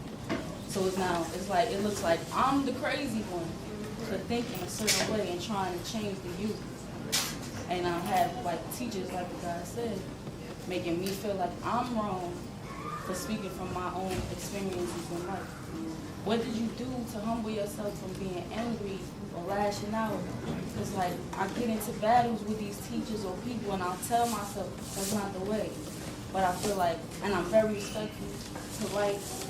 I speak to them the way I should, but I still feel like at the end of the day, I'm the one that's cast out and put to the side like I'm the enemy. What am I to do? Well, see, in other words, we are in a war. And if you don't understand you're in a war, why are these bullets coming at me? I know. You see, no, you got to really understand. I would say to patients sometimes, because they would be complaining about discrimination on a job. And I say, you got to have in your mind that the clothes that you're wearing might as well be battle fatigue. You see, you're going into the war zone. And you are being, if you're not being promoted, if you don't have the right salary, and all that stuff that goes on, like the young man was talking about. This is what happens in the system of racism, white supremacy. It's not a system of justice. Do you see? So you may have to pick your battles, but the most important thing, you have to decide, I value myself. That's right. Do you see? And I say self-respect is sort of like the armor of God. Yes, it is. Do you see that you have to value yourself? And that's why when they were running all that negative imagery at us, it's weakening our armor of self-respect. Do you see? So you have to just understand the process of the war and decide that you are going to be self-respecting and patient. I gave a lecture at a hospital one time, and I'm talking about racism, white supremacy. So a white doctor got up and he said, you're paranoid.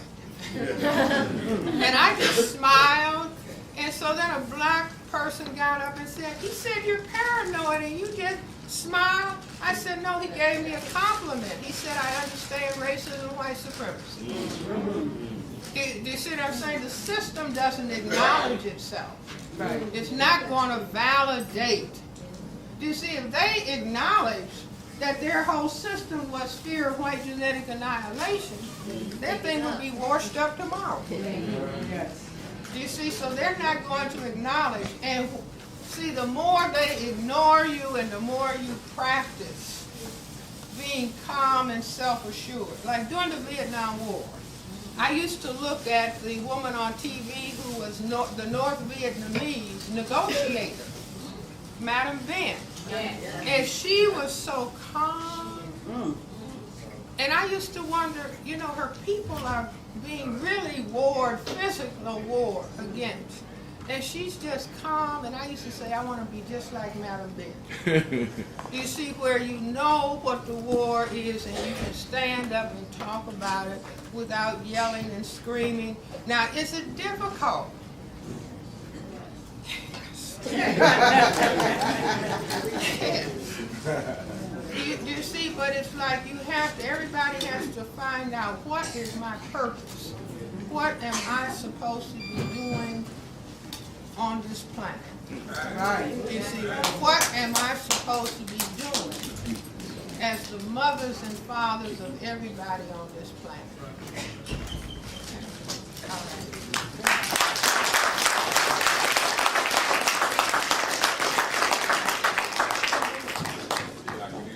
Good evening.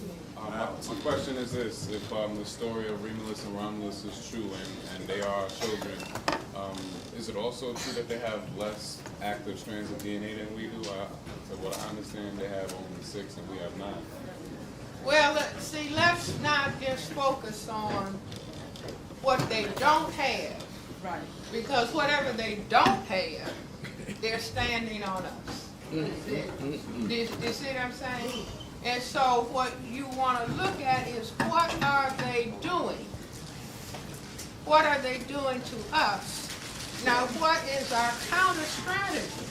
Right. You see, because the things, just like saying you are genetically inferior in terms of intelligence. You see, or you're a minority when they're the minority. Right. You see, so all that stuff, what we have to understand is what is it that they're doing and why are they doing it? They're doing it to genetically survive. But if we say, you know, it's like, I'll say white people are smarter than we are. Now that usually doesn't go down well with black people. You see, but what are you saying?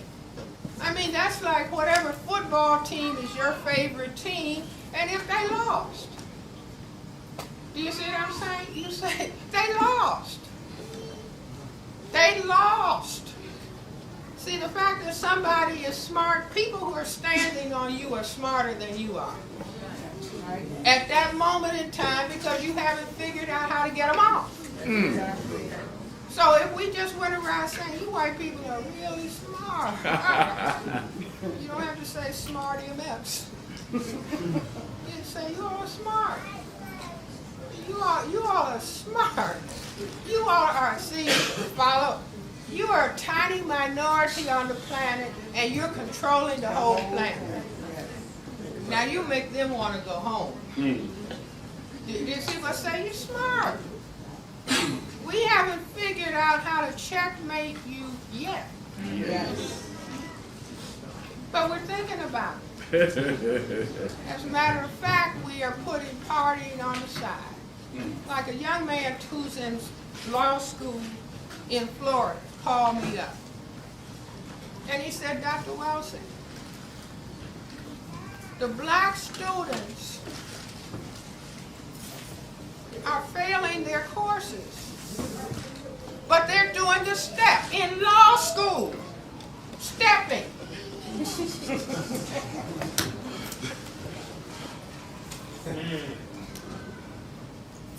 See, it's like we have been led into foolishness city. Yes. See, flunking school, these are graduate people. I'm telling you. And he said the Asian students are looking at him. What in the world are they doing? Why aren't they in the library? Yes.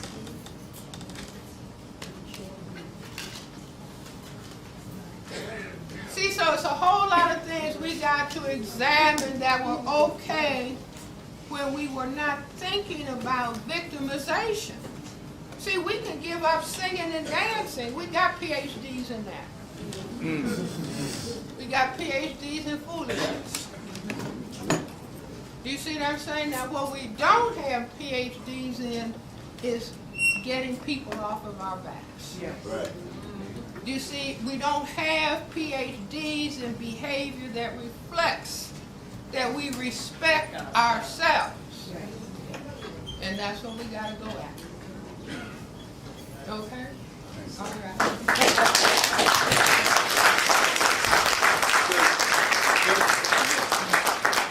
Loud now.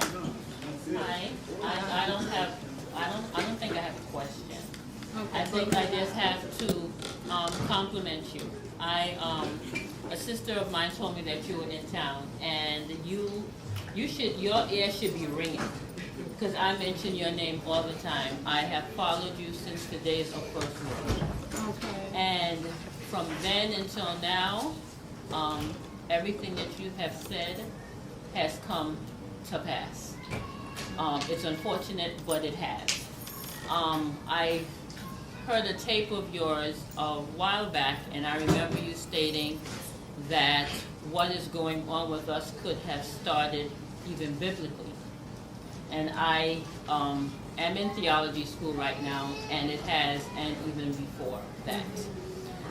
Right now, I live in Brooklyn. I'll just say this to everybody, and I live in Flatbush. And it seems as though, to me, it's like a genie has just come out of a bottle, and all the negativity that we have learned for whatever thousands of years is just, just coming forth. And I guess my question to you, in one way, is why. That's the first question. The second thing is that, like you said before, we get into the intellect. I mean, it's nice to be educated, but we keep looking and comparing about we're smarter and they're smarter, and at this point, it's neither here nor there, to me. To me, it's like you said, it's a question of self-respect and finding out why we're on this planet and doing the Creator's work. Something else I was going to say to you, and I can't remember, but I'm so thankful that you're here.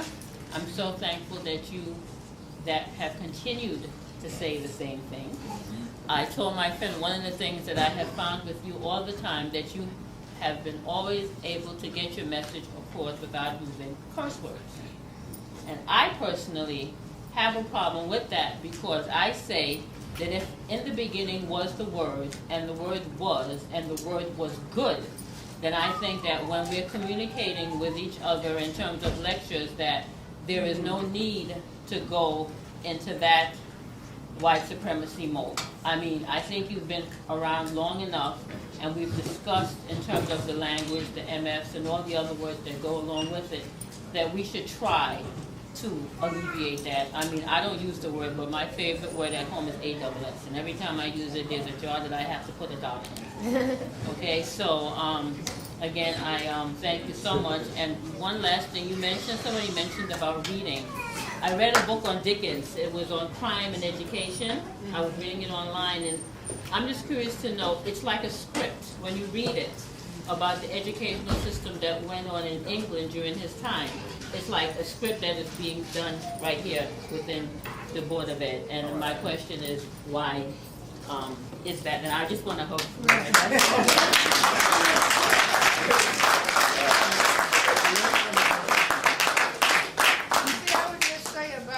Possibly about the education system in Dickens' time. Do you see where they had classes, and they were, economic classes of people, and interested in holding certain people locked in their lower class, so they don't get an education. You see, why should you educate people that you want to hold down or hold into oppression? You see, the people have to, like black people did in formal enslavement, where you could be killed if you tried to learn how to read. You see, but people learned how to read on a dirt floor, or they snuck and tried to find ways to learn how to read. You see, but now we have, the programming has become more, what shall we say, intensified and sophisticated. So we have young people saying, if you're trying to learn, you're acting white. Do you see, which means that black people, we are stupid. And we are supposed to be stupid, and the white people are supposed to be white. I mean, supposed to be white, supposed to be smart. Do you see, so again, it's understanding, if you understand the system, that's like if a doctor understands the disease, then the symptoms are placed within the framework of understanding the disease. A doctor who's just running after the symptoms is doing poor medicine. But thank you very much for your comments.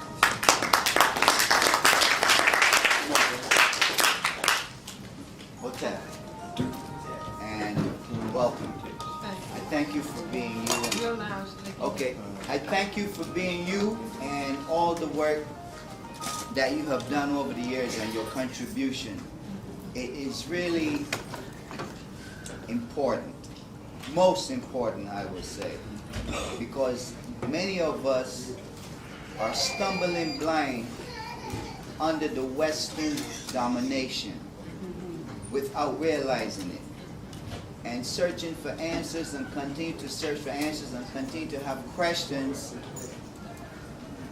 No one other than yourself, with the exception of maybe I can count them on one hand, that has given us explanation to why this and why that and why am I overqualified to get a job and why I'm not just getting a job. I just didn't understand it.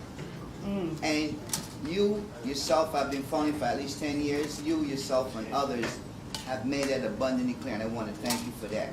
And I would also like to say that one of the reasons for white survival, not white supremacy, although it's part, although they complement each other, is the fact that scientifically the Caucasian race cannot reproduce their offspring to the rate of a black queen. So this is another angle and another reason for the white supremacy.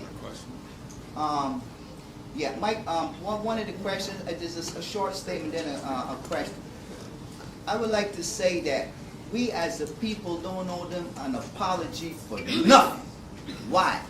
Because going back, when they were in Africa as albino genetic mutants, before they were cast out because they misbehaved. So this is the reason why they were cast out in the first place, because we had no system or society for jails and things like that. So I just wanted to say that, and there's so much more, but time is of the essence, and I thank you. We must stay in touch. Let me just say this, though. You know, in our society, there are children born who are deformed and have various severe abnormalities. And right here, we push them away, put them in institutions. Do you see? So, just like in Africa today, you see, the albino mutants might not be doing anything, but we're saying something is wrong with you and you don't look right. See, it's nothing wrong with apologizing. You see, somebody might be able to come up with a cure for albinism. Any black person in this room could have an albino mutant offspring. Do you see? So it's like you, instead of being afraid like the people in some of the African countries, think that the albinos have power. Now, of course, being under white supremacy, they do have. Do you see what I'm saying? They have power. You got white people running over to rescue them and everything. And so white represents power in a system of white supremacy. So it's nothing. I tell parents, you know, sometimes parents do things to hurt children. Yes. And adult might come to the psychiatrist's office, and I say, you know, they're talking about the abuse and the kinds of things that the parent said. And I said, will your parent come in? Will your parent come in? Not so the doctor can throw a vase at them, but to say, this hurt your child. Could you apologize as the parent? Do you see, can you say, I am your parent. I brought you in the world. You didn't have a say about it. And so if I have hurt you in any way, I'm going to apologize to you.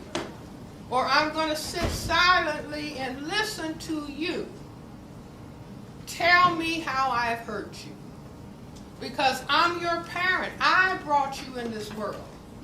And my shoulders are broad enough to hear your criticism. Do you see? And that helps the person begin to heal, because it's wounding. Do you see? I mean, that's just, you know, humility, and ain't nothing wrong with being able to say, I'm sorry, I made a mistake. You see, we could say, if we knew you were going to raise all this hell.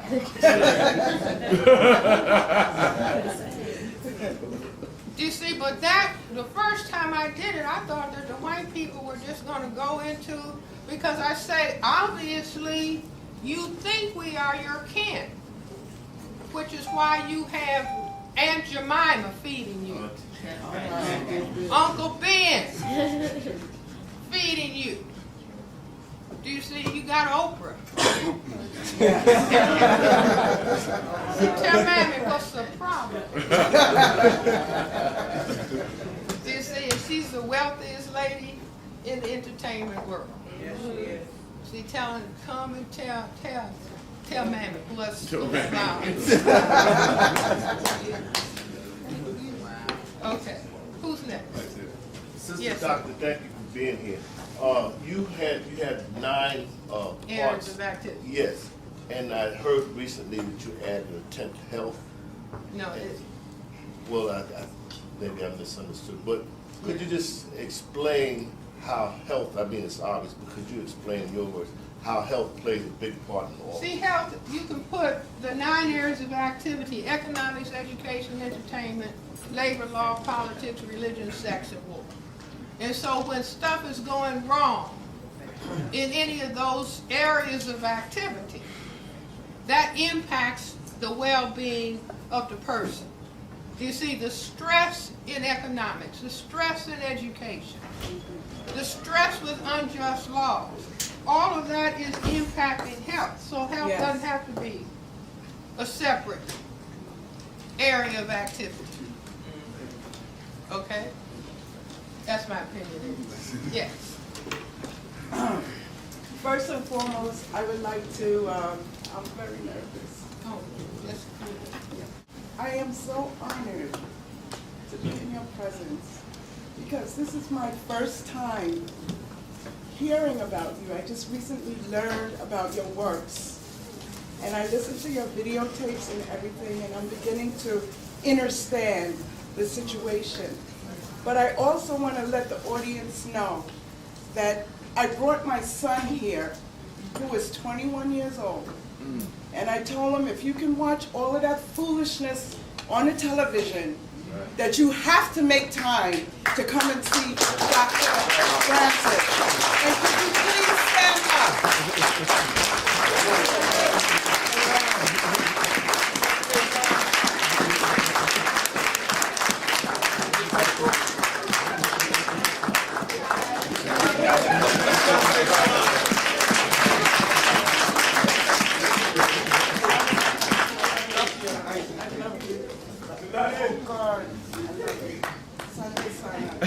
But let me say this. You know, somebody might say, well, how are you able to do what you do? And you know what is in my mind? I say because I had the parents that I had. See, because I had the grandparents that I had. My paternal grandfather was a physician in Chicago. He died in 1909. And my father, who's now deceased, but at some point, much later, he gave me some written material that his father had written about. And my grandfather had written, how dare anyone think that they're superior because of the color of their skin. Thank you. Do you see? Now, I never knew him. And I ended up writing about racism and color. When I wrote the Cress theory, I was sitting down talking to my father, sitting at the dining room table. And my father said, okay, I read the Cress theory. Now you have to find out what's in the melon. And I never would have thought that, you see, without my father guiding me in that direction. So it's like I am extremely grateful that I had the parents that I had, parents who were political. You see, parents who would drag us to hear Paul Robeson, who would drag us to hear W.E.B. Du Bois. Do you see, we might be saying, See, my parents didn't say, did you want to go? No, you are going to go and hear this. You see, you are going to take these courses in school because you need that in order to do thus and so. So I'm just extremely grateful for the parents. I mean, you know, you don't have anything to do with selecting them. But I'm glad that I had the parents who were political people, politically thinking people, left-wing thinking people. Like Richard Wright wrote some black boy in my godmother's house in Chicago. Do you see? So these are people who, because of the way they were thinking, they guided us to, you know, feel that we have a right. One time the FBI, CIA was investigating me because I wrote a letter to the president when they killed the children in Birmingham. And so my mother called up and said, you know, the government people have been here questioning us. And I said, you know, questioning my parents about my activity. And so I asked my mother, what did she say?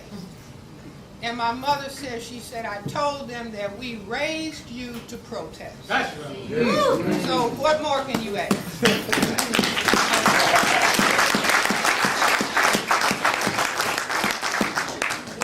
On that note, you kind of like answered the question I was going to ask. Because myself, as a parent of a 6-year-old daughter, I didn't have that from my parents with the politics. I only have parents of Haitian descent, so it's within their blood, which transferred to me to open myself to the information to pass on to my daughter. My mother, she's more religious, so I would always be there because she never asked me, did I want to go to church? I just had to go to church. And I would sit there and it would always be so confusing to me.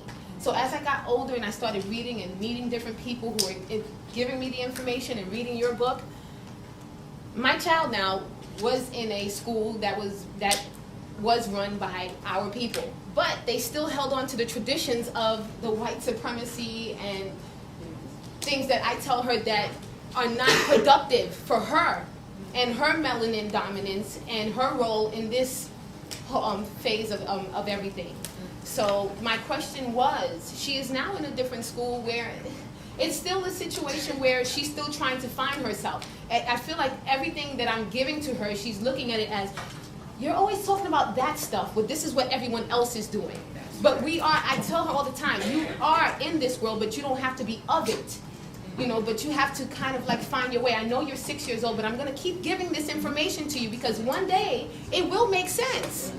It will make sense because I know right now with your peers, our current environment is going to feed for the children to still look in a different direction.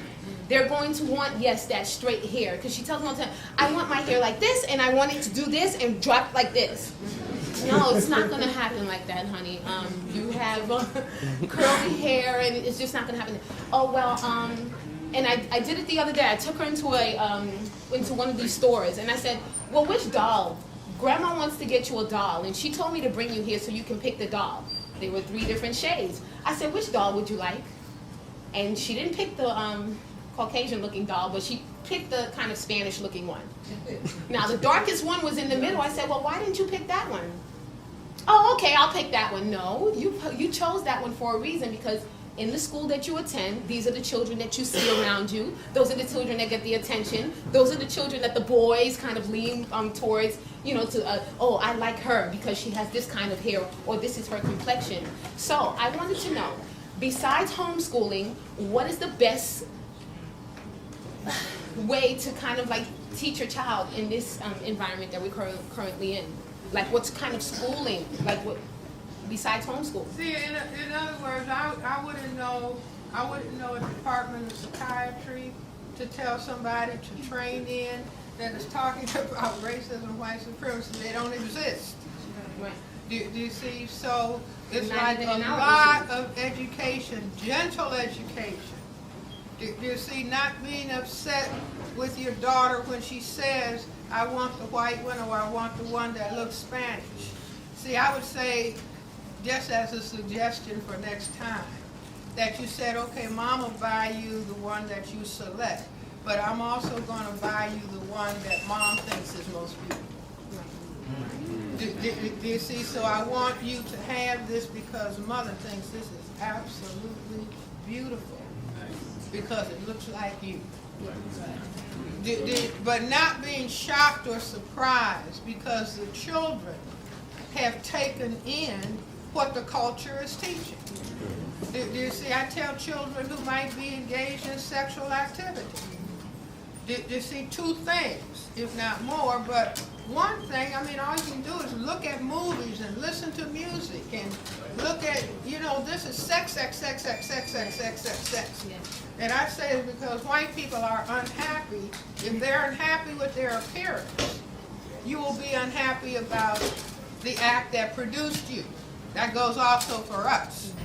You see all the negative things that people can have to say about the act that we should have the highest level of respect for. You see, but not be surprised when the children internalize the culture. We're not surprised if everybody in the house speaks English.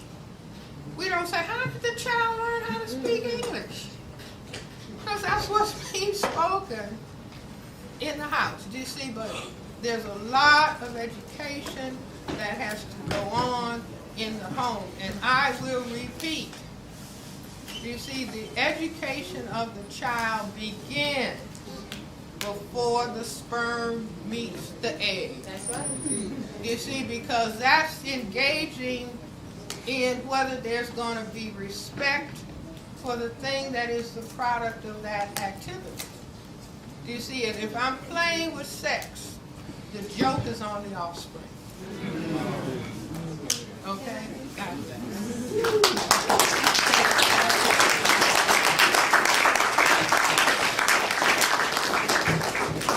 Welsing. My name is Reverend Andrea Okay, Payne. real loud now, real loud. Okay, I tend to be told to shut up, so this is great.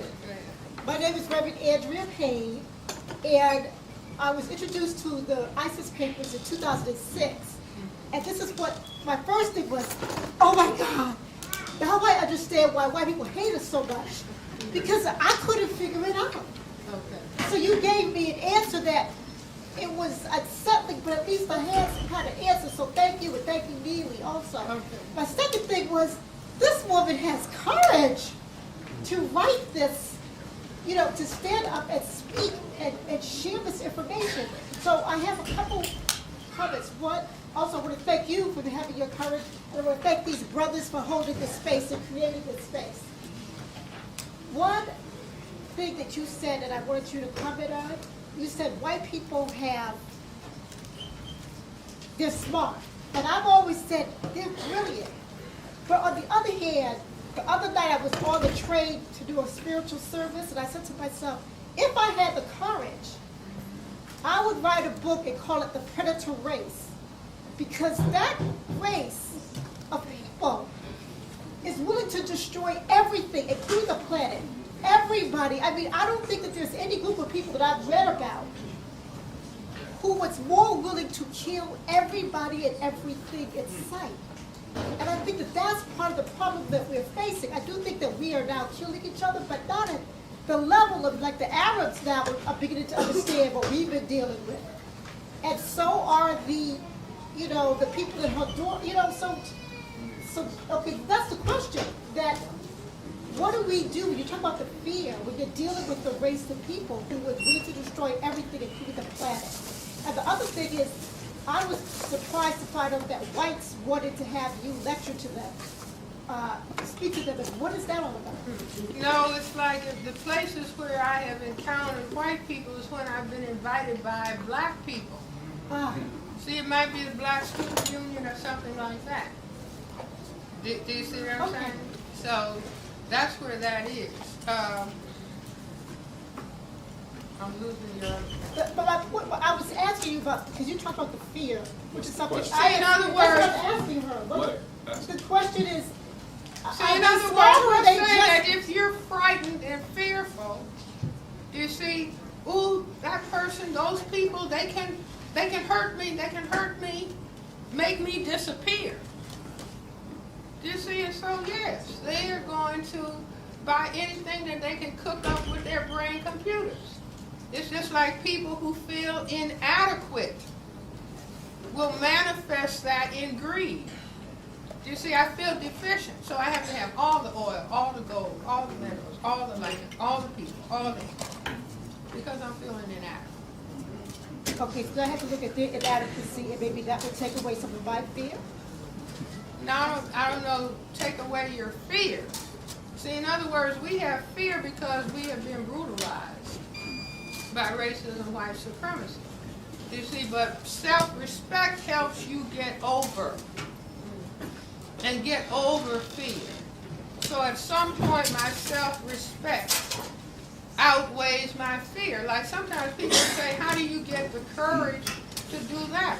I'm more afraid if I understand something and understand the plight that we are in as a people, I'm more afraid to not share it than I am afraid of what can happen to me. Okay? All right.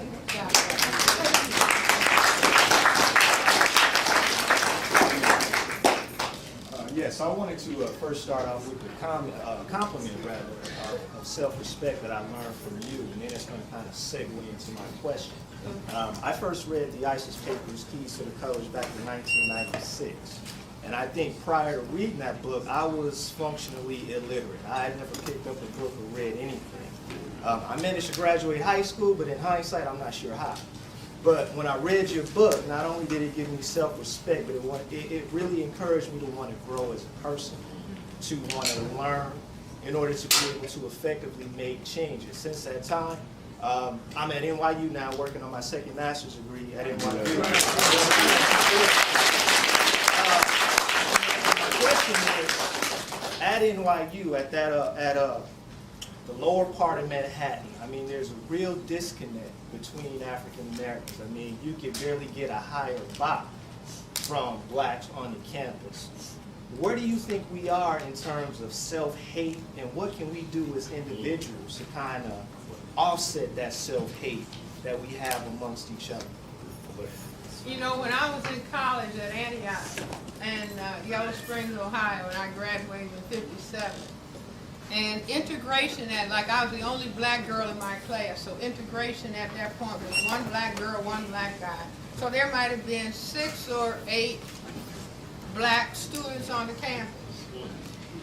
And nobody would speak, do you see, because everybody was afraid if I'm friendly with another black person, the white people don't like that, because they can deal with one at a time.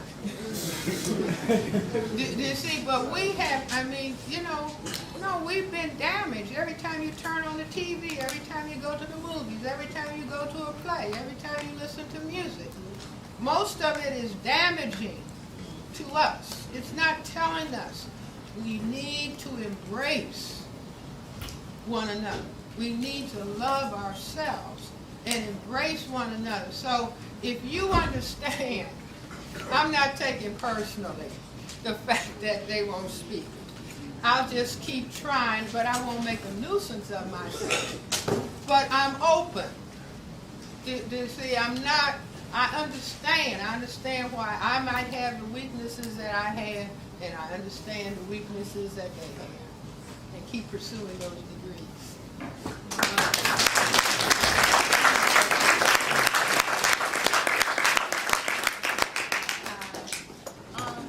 So my question is similar to other sisters about education, because I feel that education is one of the most powerful ways.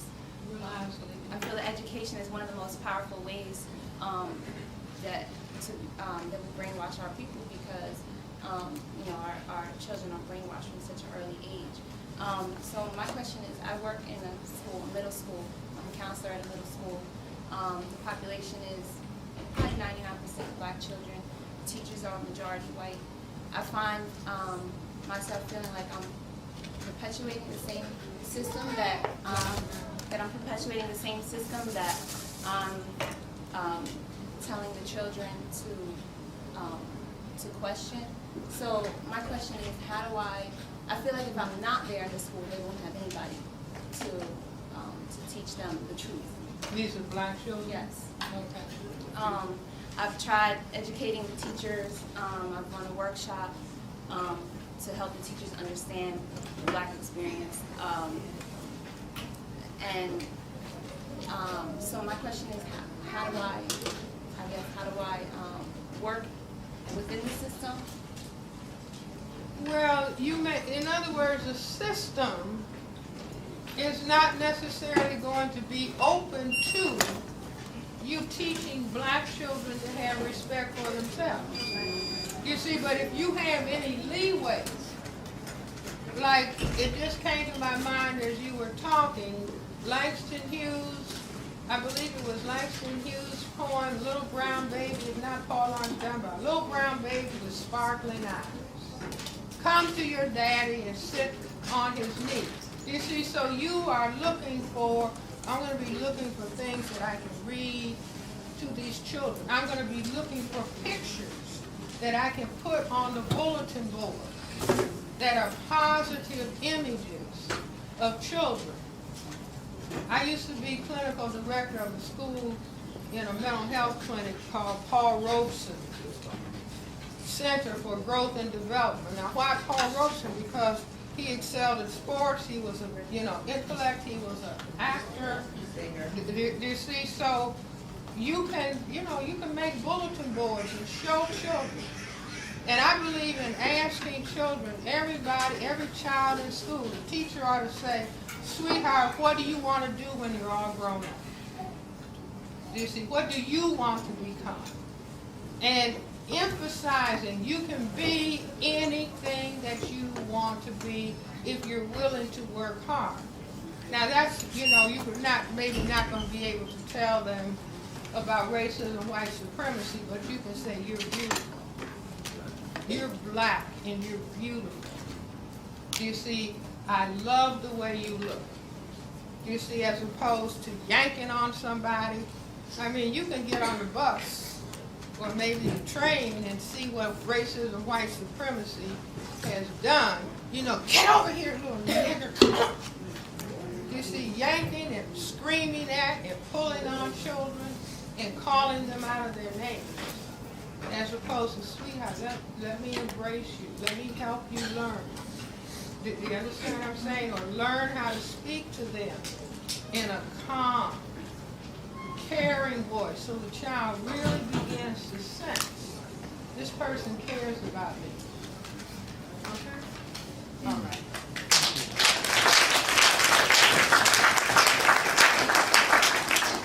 My daughter wanted to come up with me. I think you kind of answered the question a bit, but I still want to ask it. Educating our children at this point, about racist white supremacy and all of these things is almost a violent act now. It's perceived as a violent act. And institutions such as ACS, child welfare, they'll remove your child from the home if they're found saying these things. How do I know this? Recently there was an incident in my daughter's school. I was talking to a parent who was educating her, I think it was her 7-year-old son, about what this was and what was happening. And I guess report time came, he's in school, he wants to do the report about Malcolm X and Stokely Carmichael. The teacher adamantly refuses. He needs to choose George Washington or Lincoln. The boy refuses to do the situation. Starts talking about, my mommy said this is racist and this is the other. Sends the child to the guidance counselor. Next thing you know, swarm of ACS caseworkers are involved. In intruding upon the person's home, finding out if there's evidence of neglect or you're spreading racist propaganda with the child. This is mental abuse. Maybe you're training the terrorists. Exactly. So now even educating your children about what they're going to be encountering, okay, is now as a violent act that will have your children taken from you. Well, you see, again, like there are ways of thinking through and doing things. You see, you don't set a child up to go to school and be disrespectful to the teacher. You see, like sometimes a student, could be a college or a graduate school student, who said, Dr. Welsing, I want to use your material in my thesis. And I said, check with your instructor. See, in other words, you are there to get credentials so that you can come out and do something. The system is, you know, it's like I was told I couldn't have promotion and tenure at Howard University College of Medicine. You see, because of that paper you wrote. What paper, Dean? The Cress, he didn't even know the name of it. Do you see, I subsequently heard, oh, the federal government made them do that. Where's the money coming from? Do you see? So no, you just say, oh, this is interesting now. Mom teaches this at home. If you find a teacher, as a parent, you can go up to the school and ask politely, can my child write about Stokely Carmichael? Do you see, would they get a passing or, you know, an A+? Well, no, we don't really want, fine. You want George Washington? Fine. We write about George Washington, and we can write about Stokely Carmichael and Malcolm X at home. Okay. Thank you. All right.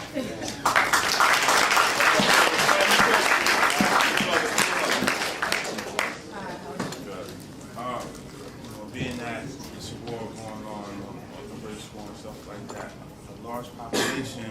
You're loud. A large population we all know is in jail.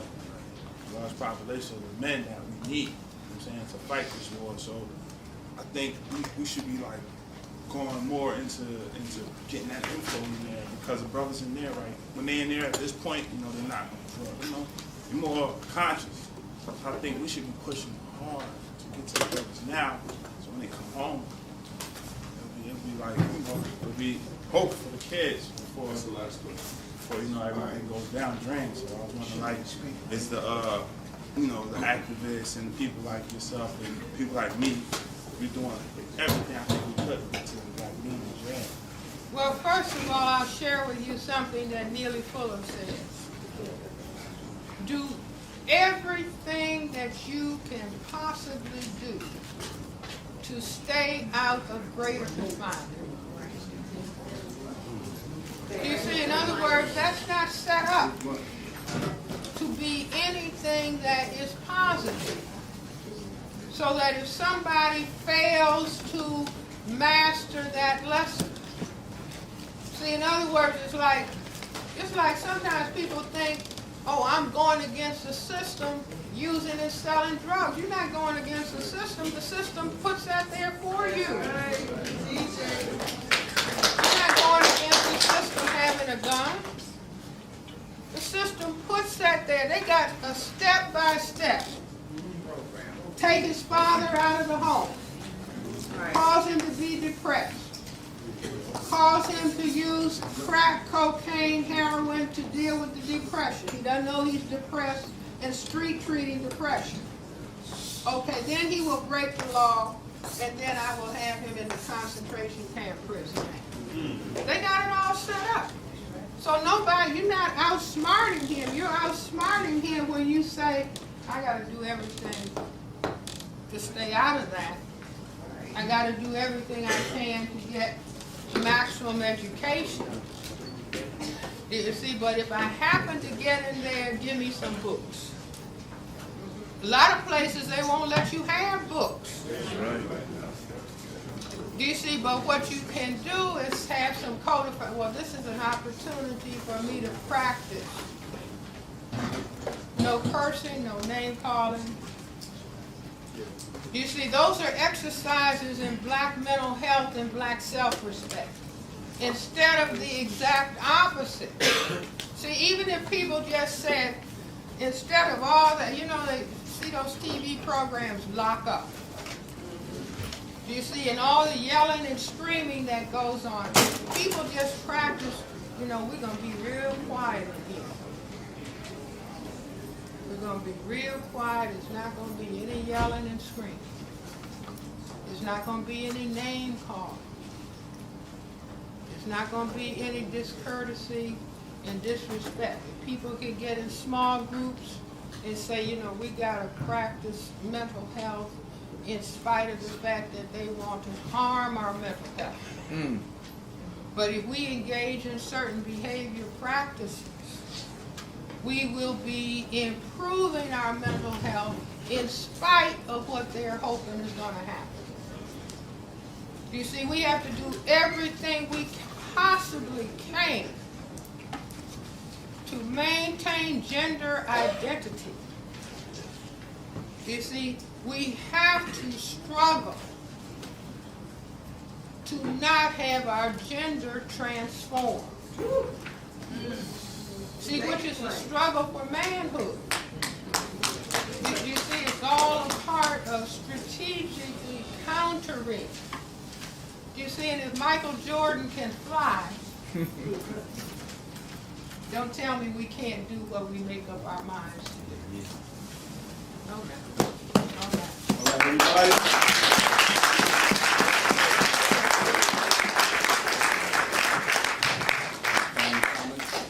Thank you, everybody. Thank you.